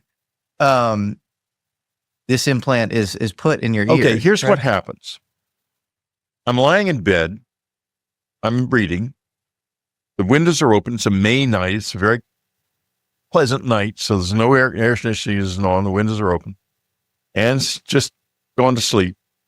And suddenly I hear the crunching of gravel in the driveway, okay?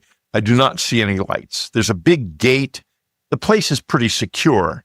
It's a shale driveway, so crunching gravel, that means tires and nothing else. I think, oh my God, I have a shotgun under the bed and a pistol in the side table. I'm from Texas, and I'm going to be gunned up at all times. I mean, just face it. So I start to go I have a bank of switches on the bedside that I can turn them all on at once and completely flood the whole area with floodlights. They're still on the cabin, by the way. That's all still there. Although I don't own the cabin. It's owned by a wonderful family, thank God, and they let me come up. And bring friends occasionally.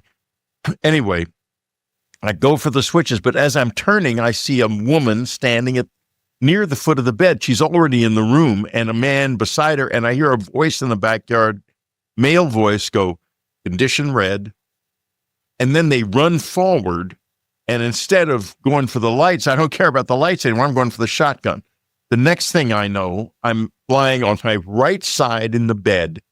I cannot see, I cannot move, and powerful hand is pushing my head down into the pillow in kind of wave motion, and the woman's voice is speaking very gently and softly, like, it's okay, just relax, and et cetera, and so forth.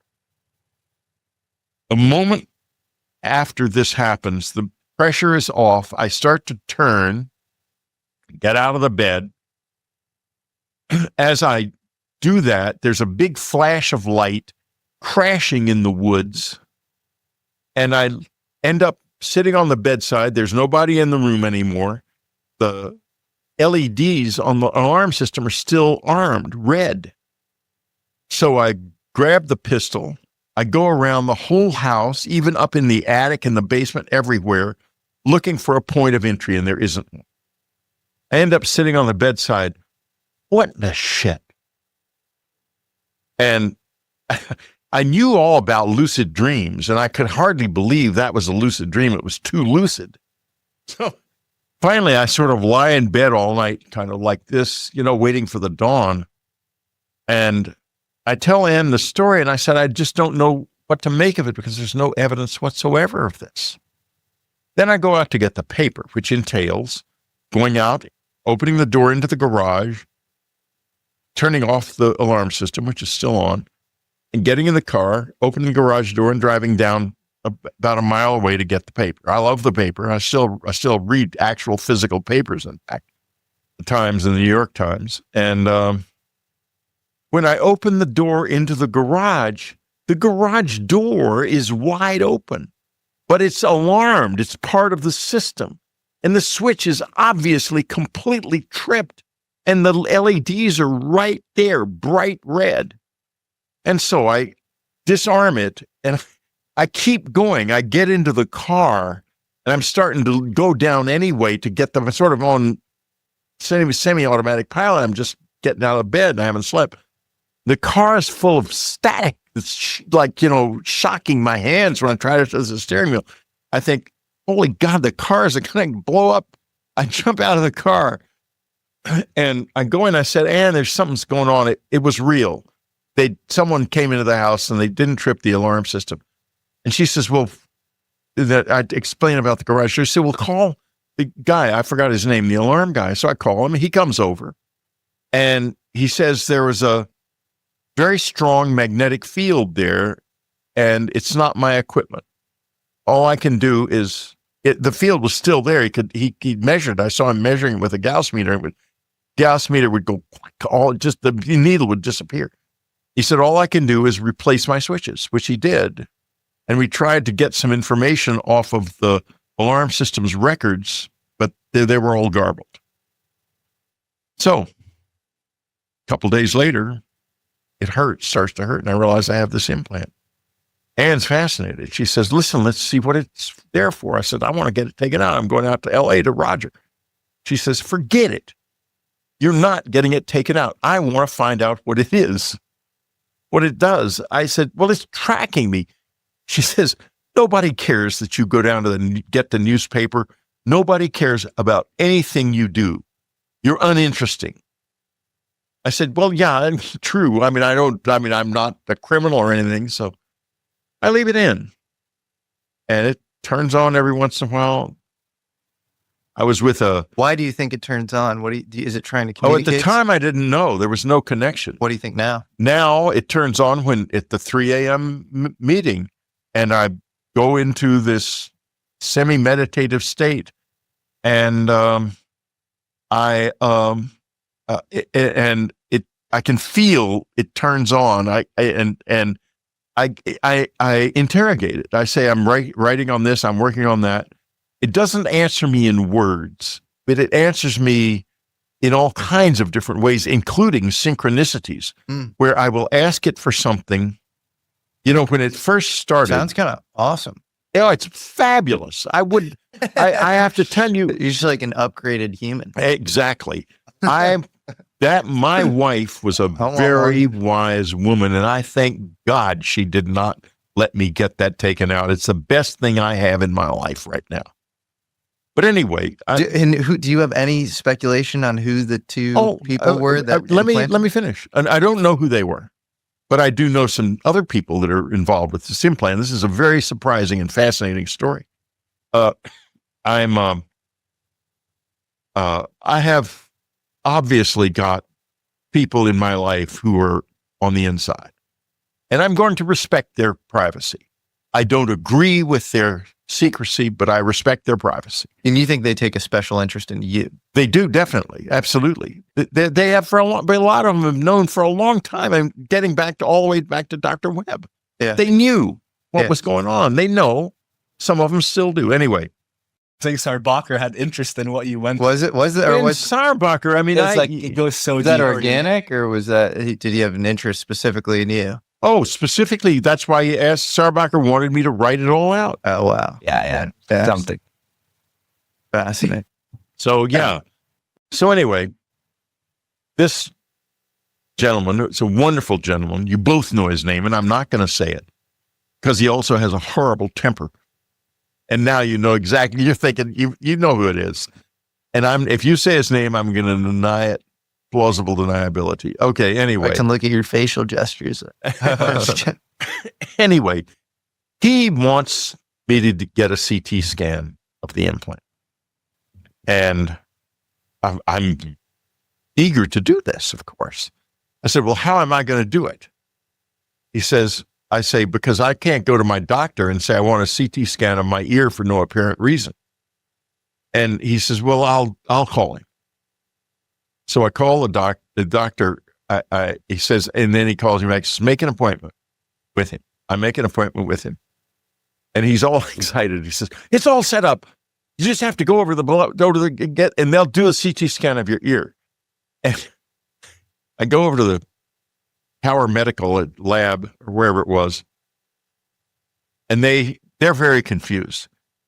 A CT scan of your ear. And then there's a person who comes there who they don't know, who wants to be there. And there's a little confusion, and that's resolved finally. And so they do it.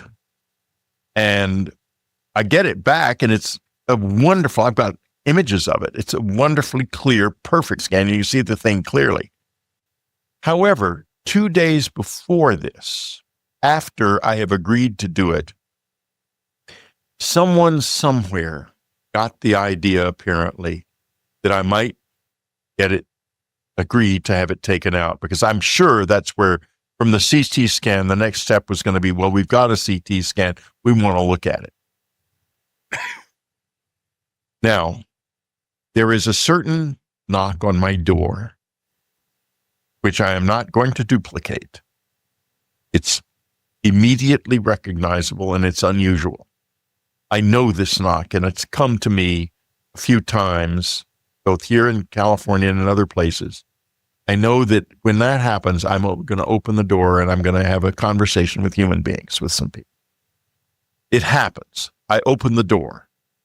2 men are there, one of whom I have met a number of times, one of whom I did not know, who I suppose there's always a second one there, and I always think to myself, he needs a guard for some reason. Is it because he's being watched, or because they're scared I'll go crazy, or what is it? But anyway, they come in. He proceeds to explain to me how the implant works. Very nice man. He explains that it can pick up and needed information and find it and draw me to it. I said, it's like synchronicities. He says, it's not a synchronicity. It's actually guiding you to where you need to go to get the information. And it's wonderful in that respect. All I have to do is think of something I need. What information? Just anything. Anything I need. Anything you want. Anything I need. When you read the new book, you're going to see a lot of stuff about genetics and stuff in it that I had no idea about before I started writing the book, but it's all there now. Do you think the 2 people who implanted it were human or non-human? They looked like people. That's all I know. I cannot tell you anything else about them. I don't know. Clearly, there was no surgery. It was just like a No, it went through AV. There was no Yeah. surgery there. It just went through the skin. So if they were people, they were, and this business with this super high intensity, free floating magnetic field, we can't do that. We can now, but we couldn't then. I wonder if these are the agents that Tim Taylor was talking about in his high beings. Or if you talk to like people like Richard Dolan, he'll say like the Men in Black phenomena is actually very real. And that's like counterintelligence for the NHI, for the aliens or something. There's some kind of bleeding off there between the presence and us. And it's got something to do with the DOD, I'm sure. I'm sure it does. But let's go back now to the incident, to the 2 men coming into the apartment. This was just a few years ago. So they explained to me, the man explains to me that part of it and a few other things about how it works.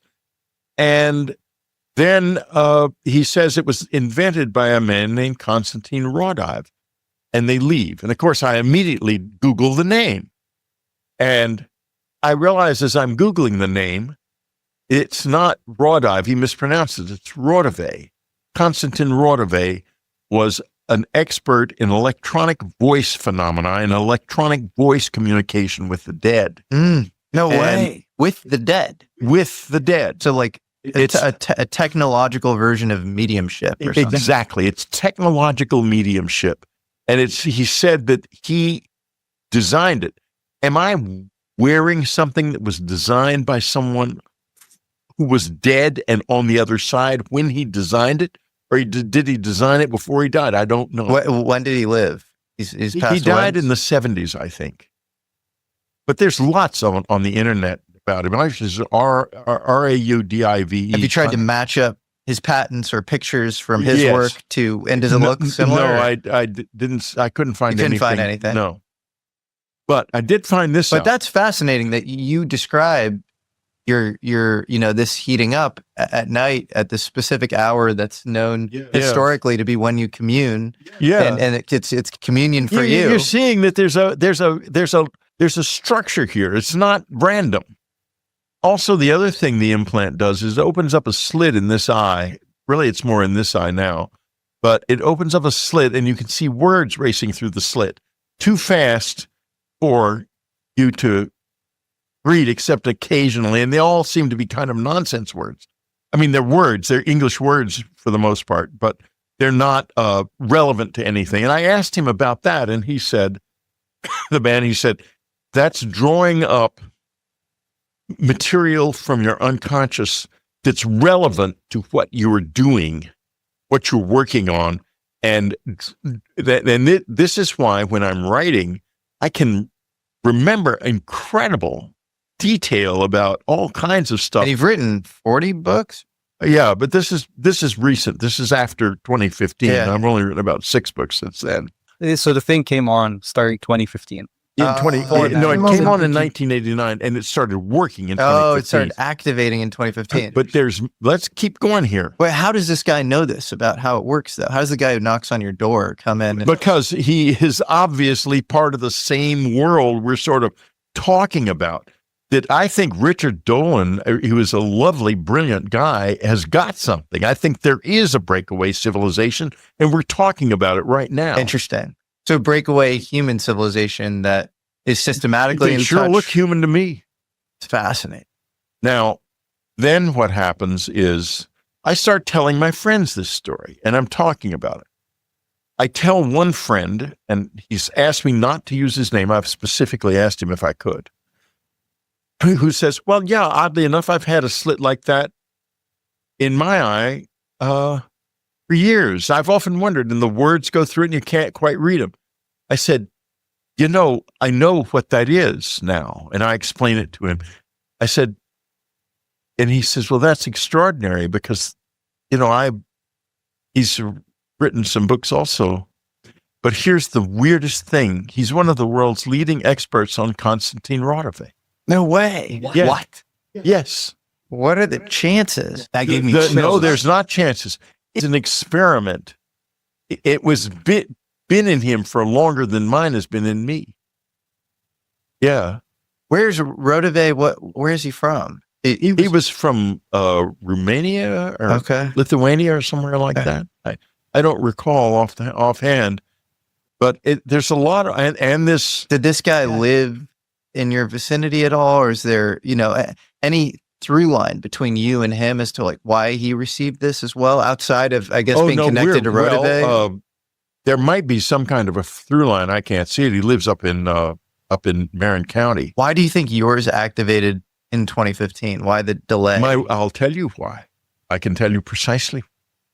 And this is just stunning, but it's all part of this. And we're dealing here with something that causes onological shock. Okay. So let's just suck it up. After Annie passed away, is when it began to work. And I began to notice the slit. And I was walking across the street one day, and in bright sunlight, the slit's very obvious. You can see it. And I think to myself, who are you? And the words slow down, and it says very clearly coming across, it's me, Anne. Whoa. Wow. So your wife, when she passed on, you think she activated this to She communicate with you? activated it. Wow. And I think that woman maybe knew all along. I do not. Anne is a mystery wrapped in an enigma. She is? She is. So yeah, let's go into that. Can I just tell you something since Anne came up? Like, I remember the first thing I ever watched on you and Communion. I remember after I prayed for her because I could feel how incredible of a soul she was. And I prayed that, and I promise you this happened. I prayed that one day I find love like Whitley's. Oh man. When one of the visitors, when I was in the abduction experience, said to me, "You're the luckiest of the lucky," I thought, what crap. And then later I thought, well, I've written Communion and now I'm a big name. But that wasn't it. It was her. It was finding Anne.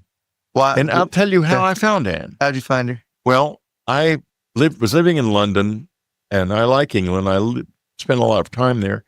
I came back to the States. Daddy got mad at me because I was supposed to go to the London School of Economics and instead matriculated at the London Film School. And a year later, he figured this out, and got all pissed off and made me come home. And so I'm back in the States, and I'm in New York, and I'm I want girls. I mean, I'm 23 or something, and I want a girlfriend. And I had girls in London. Now I don't have any girls. So I go to singles bars, and I've gotten a job. Dad said, well, you're on your own now. You got to find your work, do your thing, and don't come back to San Antonio. Just do your thing. And so I got a job as a media planner in an advertising, Benton Bowles Advertising. And I'm looking for girls. I'm going to singles bars and stuff. And all the guys in the singles bars, they're airline pilots, lawyers, doctors. They're all media planners probably too. It's the lowest of the low in the advertising business. At least it was in those days. So I come from a father who's never lie. Never lie. It's basic. It's in my blood. So I'm not going to say I'm a doctor or a lawyer. I said I'm a media planner. I was getting nowhere because I'm not the prettiest thing that ever walked the earth. Come on, Whitley. And I mean, Don't sell yourself short. You guys have been, you might do better in singles bars than I did. I did not do well. So I see in the Village Voice. Now Amar and I just bring up aliens. Right, so now That's exactly it was what different. He goes, you know how we met? It's actually alien. Yeah, sorry. So you're going to the single bars in New York. So I give up on that because I'm wasting my money, clearly. And I see this thing in the Village Voice for something called Mind Mates. And I think, great. My main problem has always been I want really smart girls because I want someone who's really, really, really smart, preferably smarter than me. I figure I'll try this. So I try Mind Mates. They send this packet I spend like 2 or 3 hours writing essays and filling out forms. It's a very serious deal. I mean, they're really into this. And then my stuff in. A couple of weeks later, a list comes back and it's got like 5 names on it. All of the names are the last names of fish or close to it, like salmon, Solomon, and there's trout, and all is. Think, what the hell is this? And there's one name on it, Maddox, that's just not a fish. And I think, is it the fish are all fake? And I actually was only sent 1 name when I was supposed to be sent 5. So I call one of the fish, and she's real. She is a fish. I mean, she is a trout or whatever it was. So I can't just hang up on her. So we have a date. Doesn't work. I figure no more fish. I'm going to call the one that's not a fish. So I call Maddox. She's a receptionist she says she works at a certain place in Madison Avenue, not far from where I was advertising. So I go there, and this receptionist is sitting there with excellent various things about her. And she looks up at me with these big brown eyes, and I think, oh God, if only Ann Maddox looks like this girl. And I say, I'm here to meet Ann Maddox. She says, I'm Ann. We were not apart again for more than 2 weeks for the next 45 years. Wow. My best friend, who I talked about earlier, the first thing I did was take her down to Washington to meet him and his wife. And he says to me, Whit, don't let this one go. And Ann always said, I got the imprimatur. When he said that, I told her he had said it. And she said, when I heard that, I knew I was in. And I said, you were in before that, baby. There's no way I was ever going to let you go. She became my wife, and Ann went back to school and got a degree in English literature to be my editor. And, I wrote 7 novels before I published The Wolf, and I got close with some of them. One of them was so annoying that this agent calls me and says, I'd like you to come over. I'd like to talk about your book. And I said to Ann, it's a big agent, Candida Donadio or Jeff Brown, I think his name was. He was a big agent. So I'm very excited. I think finally I've got an agent. You go over to his office, he sits down across from me at his desk, and he says, I just want to tell you that book was the most annoying thing I've ever read in my life. It was called The Searchlight Horror. And it's about this town where nobody can leave and everybody gets killed and in these bizarre accidents. And every time you get into a character, they get killed. And that's what made the book so annoying. And Anne read it and she said, yeah, Whitley, he's right. This is infuriating. In fact, I'm not going to finish it because I'm going to beat you up if I finish it. Wow. So, but you're almost implying, before getting into describing her, that there's something very special about Anne as far as her role in your life, above and beyond a romantic one. Weird stuff started to happen as soon as we were together. Like what? Well, I'm not sure this was the first thing that happened. Hey, here, I'll give you a couple of examples. We lived on West 55th Street in Manhattan, between 8th and 9th. You cross 8th, and then you get to 7th Avenue, and there's a little distance between 7th Avenue and Broadway. And in that little area, there was a place we laughingly would call the Whore Store. It was a little storefront. It's probably not there anymore.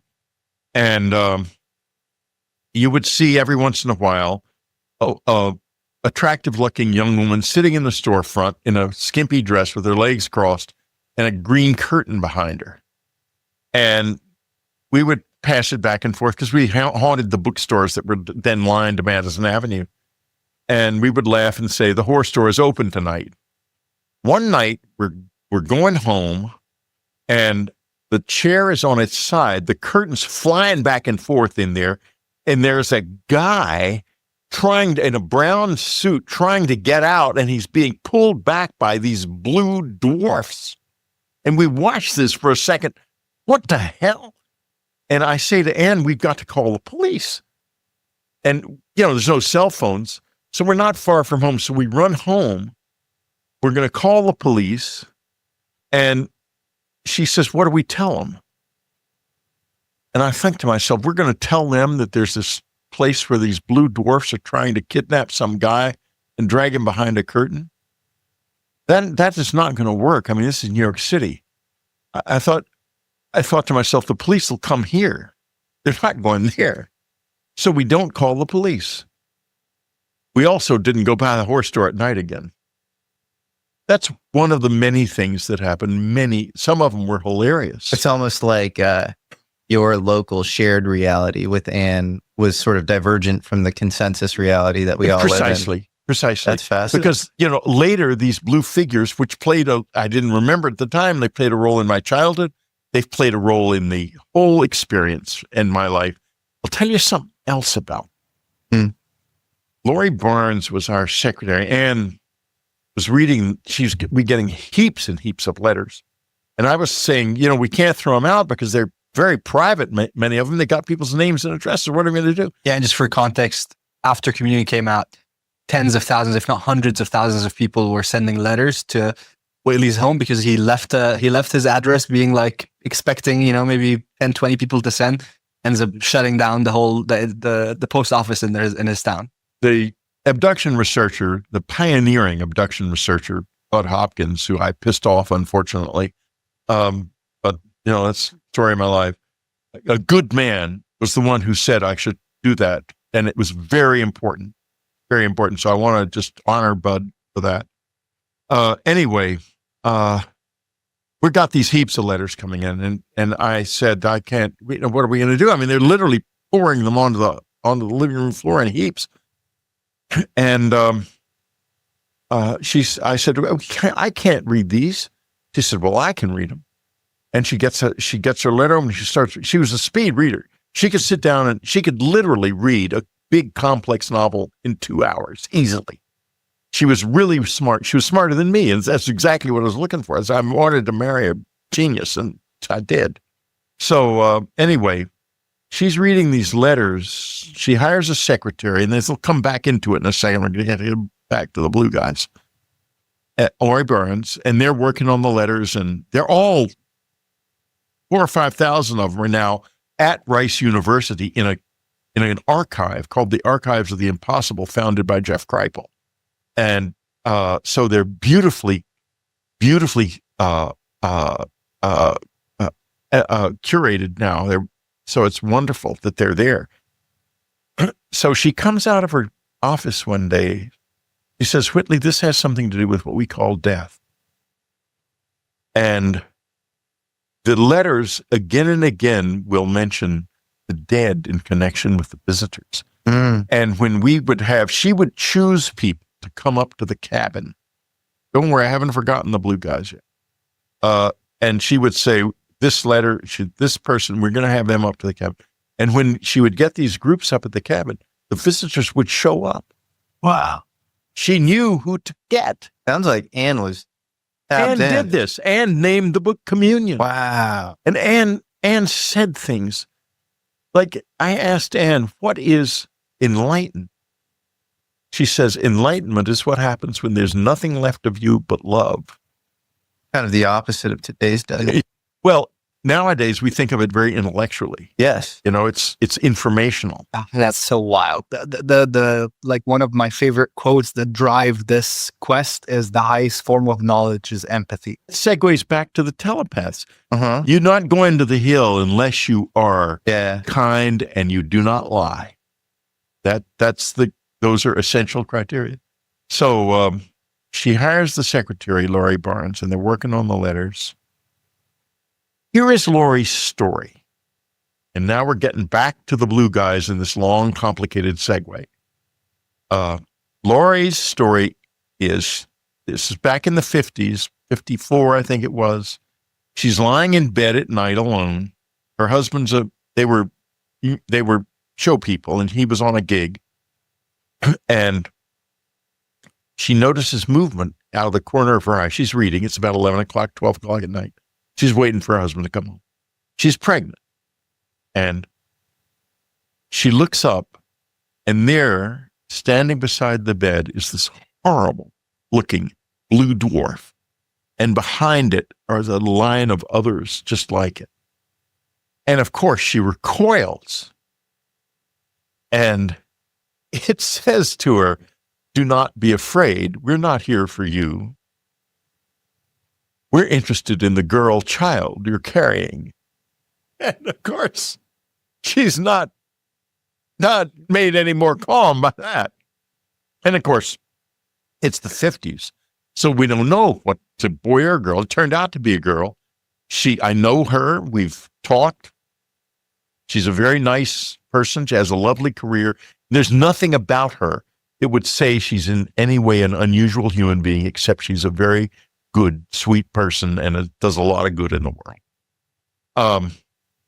Okay, so this happens, and she recoils from the creature at that point, and it says to her, why do you fear us so?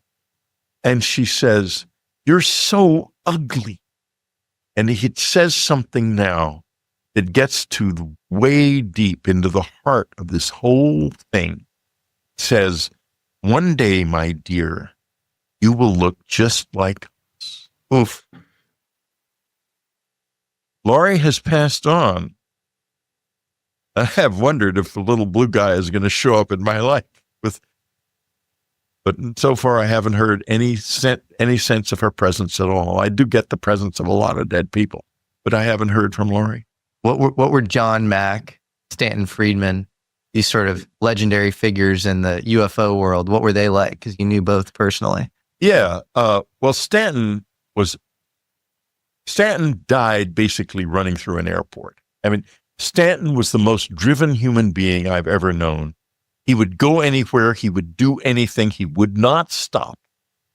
And he was very coy about whether or not he had been activated. By activated, I mean, you see a UFO up close or you have a close encounter experience, you're activated. Most people who that happens to, a lot of people don't remember it. A lot of people can blow it off. But there are certain people who just will not stop. They will not stop. And so the UFO almost installs in them some sort of drive or mission for disclosure or like an it installs insatiable within, curiosity or it installs within them a burning question, and they can't let that go. It's a lot of the people in this field are much more wonderful than the outside world realizes. That you get a room full of close encounter witnesses together. They're all incredibly sweet and mild. You think to yourself, well, the Greys, they're little and they're fragile. Of course they abduct people who are mild-mannered. Right. And children. And children. And children. Yeah. A lot of And I'm very mild. I should not be as mild-mannered as I am, but I am very mild-mannered. Anne was the one with the temper. She could blow up in your face very easily. But Stanton Friedman's, to me, always stood out, along with John Mack, as these guys who are extremely rigorous, smart, and accomplished in their sort of day job roles. John Mack was obviously head of the Harvard psychiatry department. And then Stanton Friedman was like this Westinghouse nuclear engineer. Right. Lawrence Rockefeller, who was passed on sadly and was very interested in this, much to the annoyance of other members of his family, not all, but some, invited me and John Mack and Edgar Mitchell and Joe Lulz, who's a UFO investigator from El Paso, to his Medway plantation in South Carolina to just sit together and have with our wives and significant others and just spend a weekend together. And it was wonderful time. And I got to know John better then than I had before. What was that group like? And what was Lawrence Rockefeller like? And John Lawrence Mack? Lawrence was he was a good man. He had a good heart, and he was very curious. And for whatever reason, he knew this was real. Yeah, I find that so fascinating that some of these elite families have such a deep interest. And Lawrence Rockefeller, specifically in the 90s, was trying to get Hillary interested in this. Right. Photo. Yeah, the photo of her holding Are We Alone by Paul Davies. Right. And it's a gift from Lawrence Rockefeller, who was trying to get her more into disclosure and understand kind of the reality of non-human intelligence. So you got the sense that he knew. It's like he didn't He even knew something. Lawrence knew something.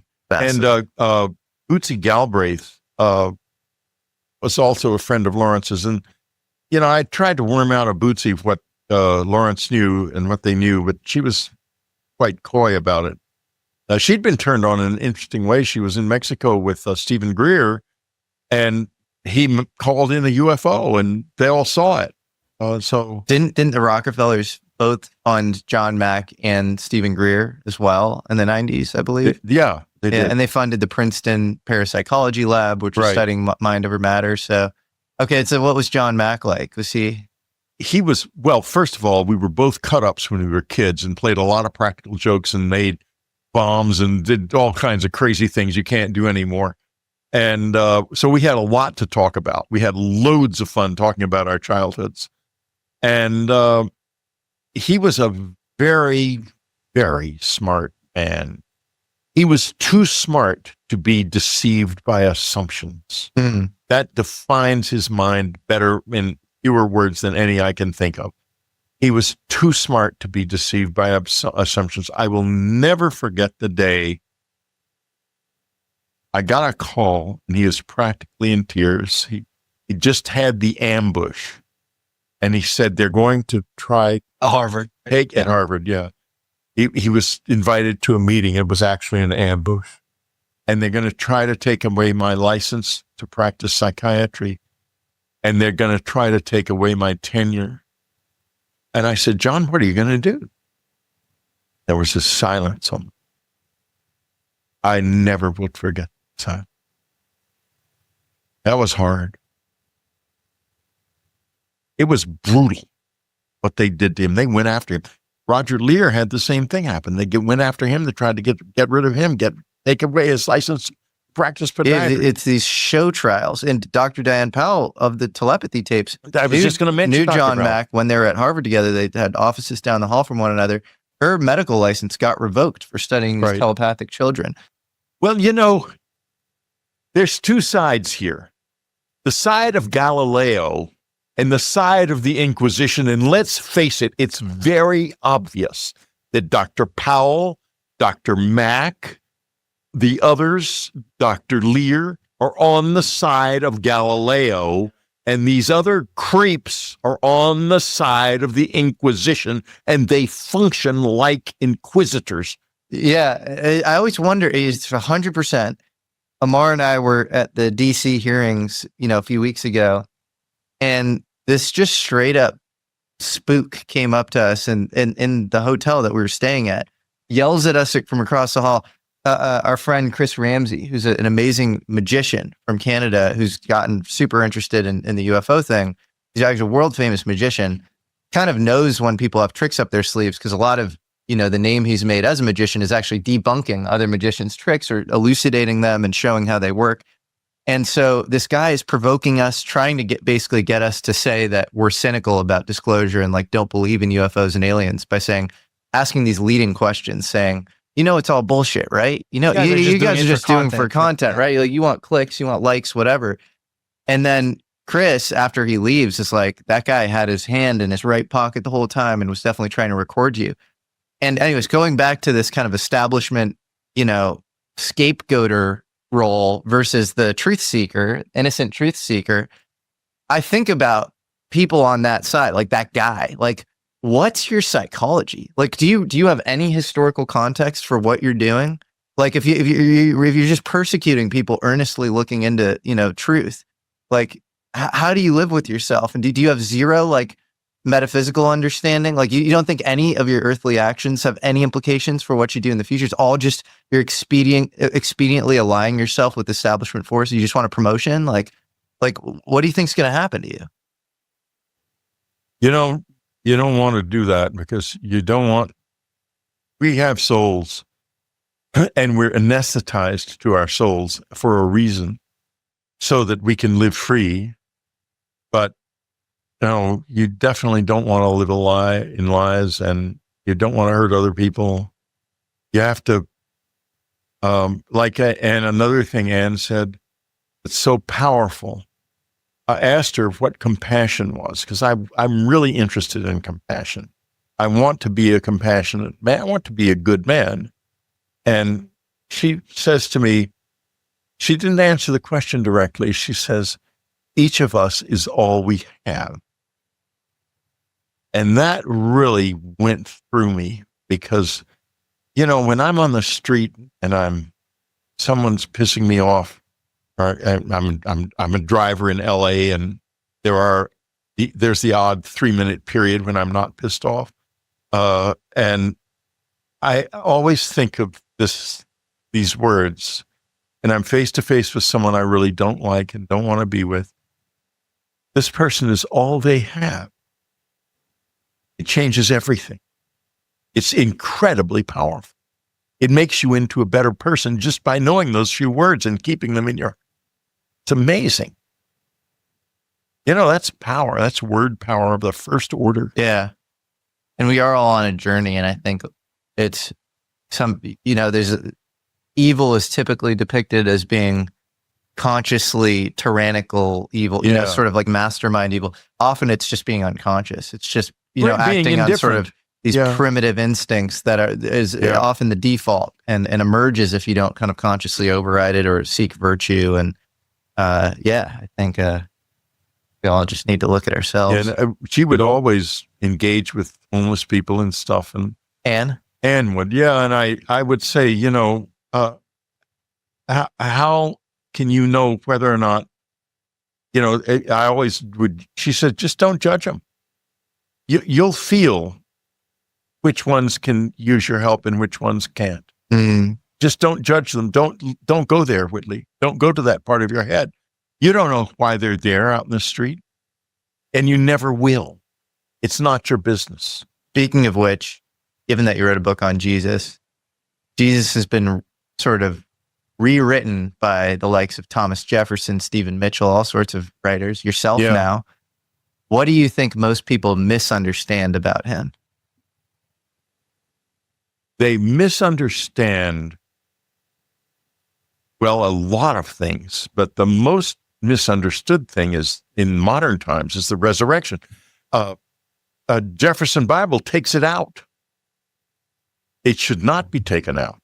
in Jesus and New Vision, I go into exactly why it actually happened. And this gets way back to the beginning of our conversation when you mentioned that suffering has something to do with these extraordinarily powerful states. It activates something that happened to Jesus. What happened in the tomb was a real thing. And the book lays out exactly what happened because there's been magnificent research done on it that's ignored because it doesn't fit the paradigm.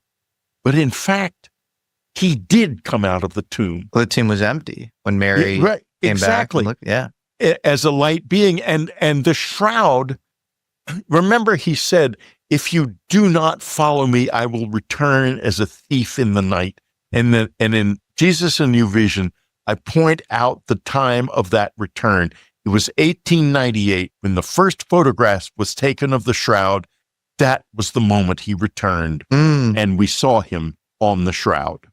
The shroud is amazing, and I think it was studied by like NASA at some point, right? No, it was studied by a Or the group of Air Force guys. Air Force, yeah. Yeah, And they claimed to debunk it, but they only took a little piece of it or something. Oh no, I'll tell you the story. I'm very close to this story. Yeah. Father Peter Rinaldi was a friend of Anne's. She had, if you ever go to New York, when you go to New York, go down to LaGuardia Place, and between LaGuardia and immediately north of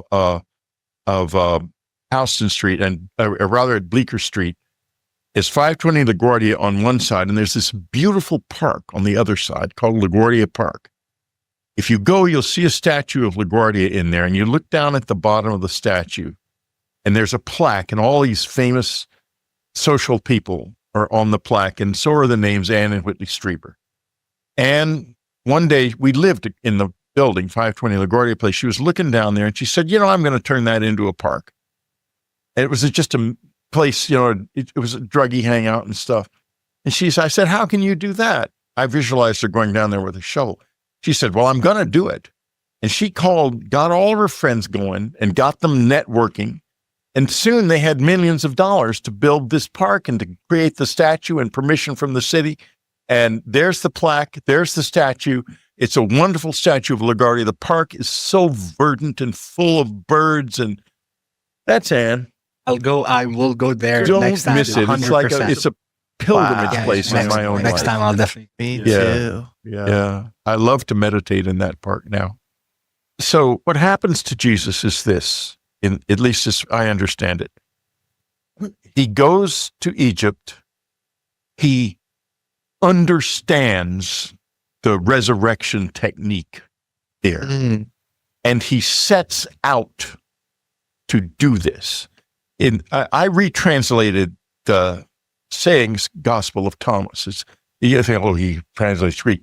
It's easy Greek. I mean, it's very simple. The Gospel of Thomas is remarkable. It's absolutely extraordinary. But what do you say to the people? Because I'll argue all day with like conventional Christians where I'm like, I think that book is really special. And then they say, it was found, first of all, it was written 150 years later after his death.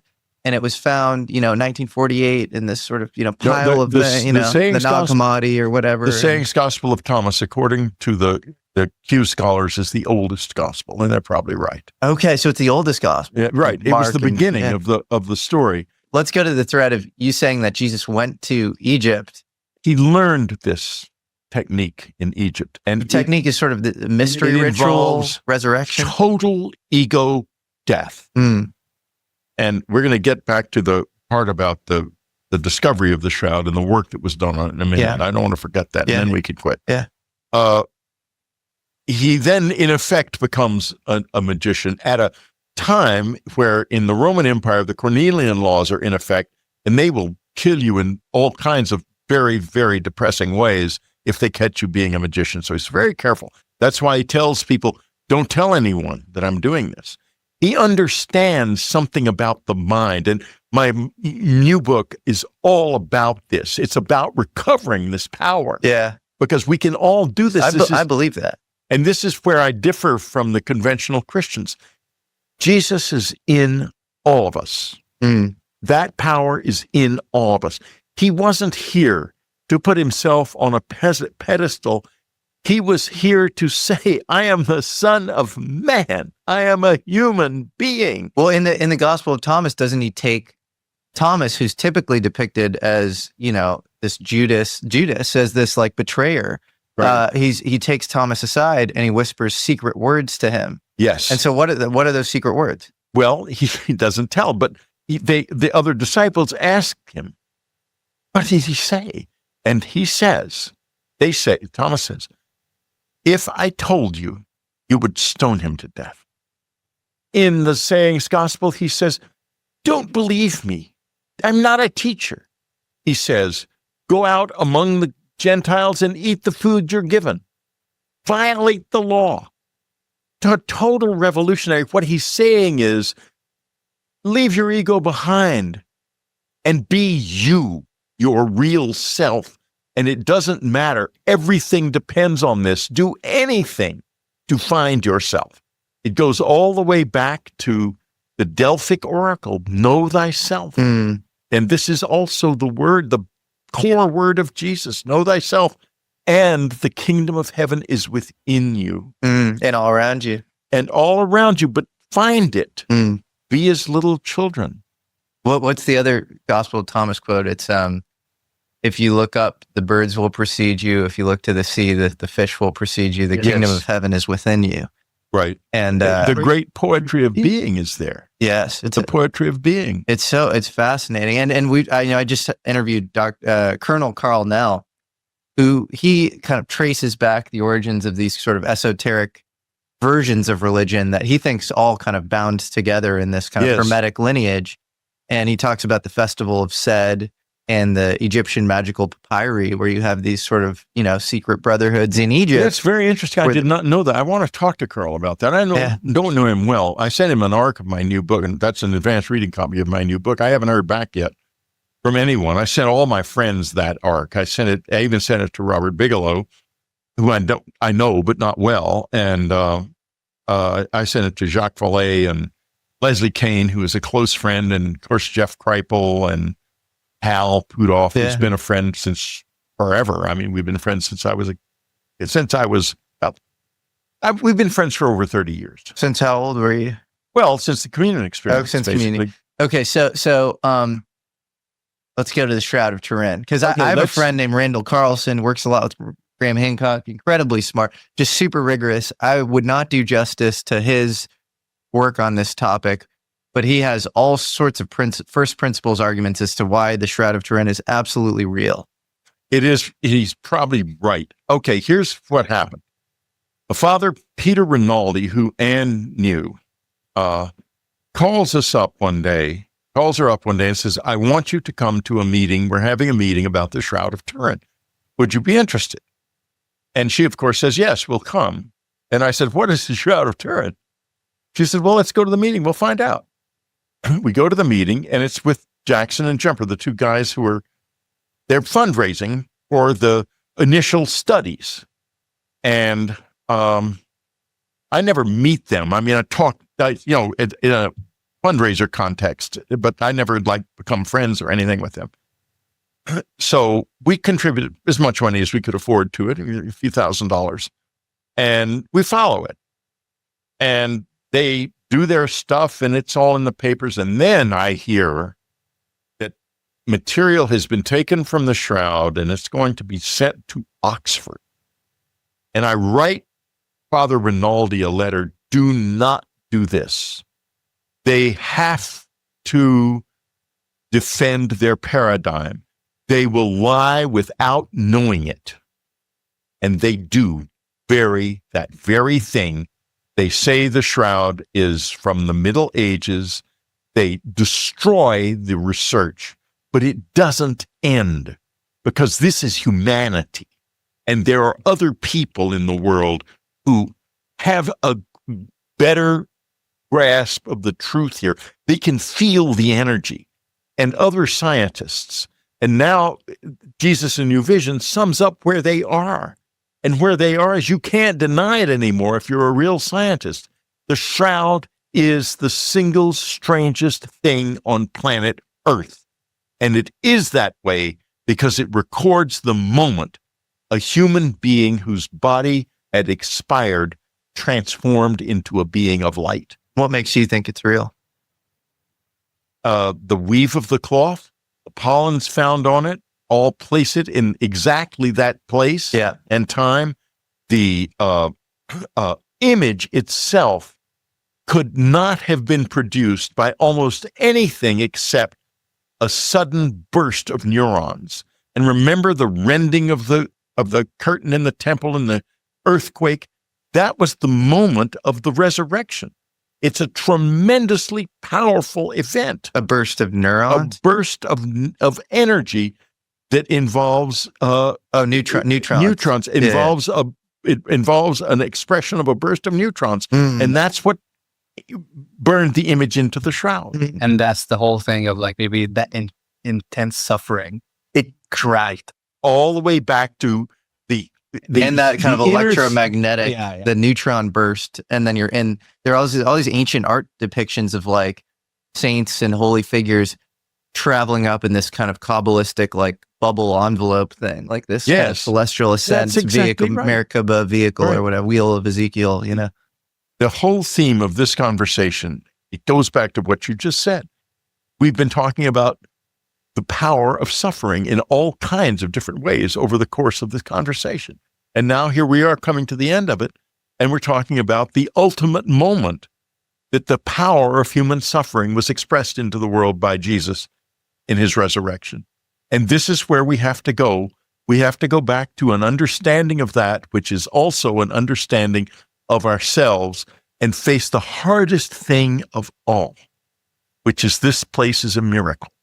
It is a whole, this whole planet is a miracle. And that's why all of these unmiraculous but fascinated creatures are going around here, and why they do not want us to kill ourselves off.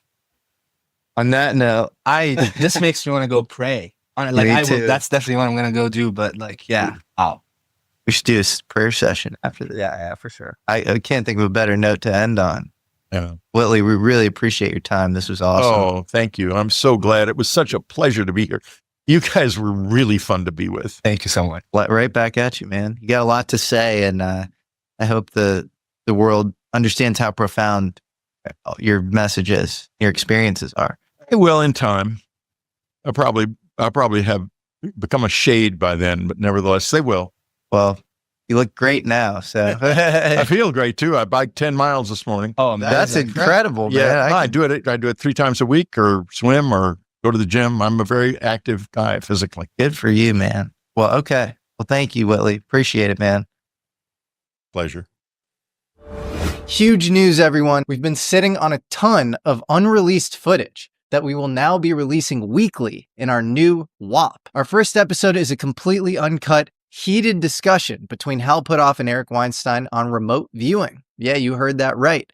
I still can't believe I experienced that firsthand, and now I'm happy to share it with you all as our first exclusive video on WAP. Head over to wap.com/American Alchemy Premium to become a premium member today. By becoming a member, you'll gain access to weekly premium videos, behind-the-scenes footage, and monthly group calls where we discuss the ideas we love most. Plus, you'll get early access to merchandise drops and be the first to know about the upcoming conference we'll be holding later in 2025. Our WAP community will serve as a private space where curious individuals and tech enthusiasts can come together to challenge the status quo and explore ideas shaping our future. If you're passionate about exploring unconventional ideas and want to dive even deeper into our content, I invite you to join our WAP today. Head over to wap.com/American Alchemy Premium to become a premium member today. Thank you so much, and enjoy the rest of today's episode.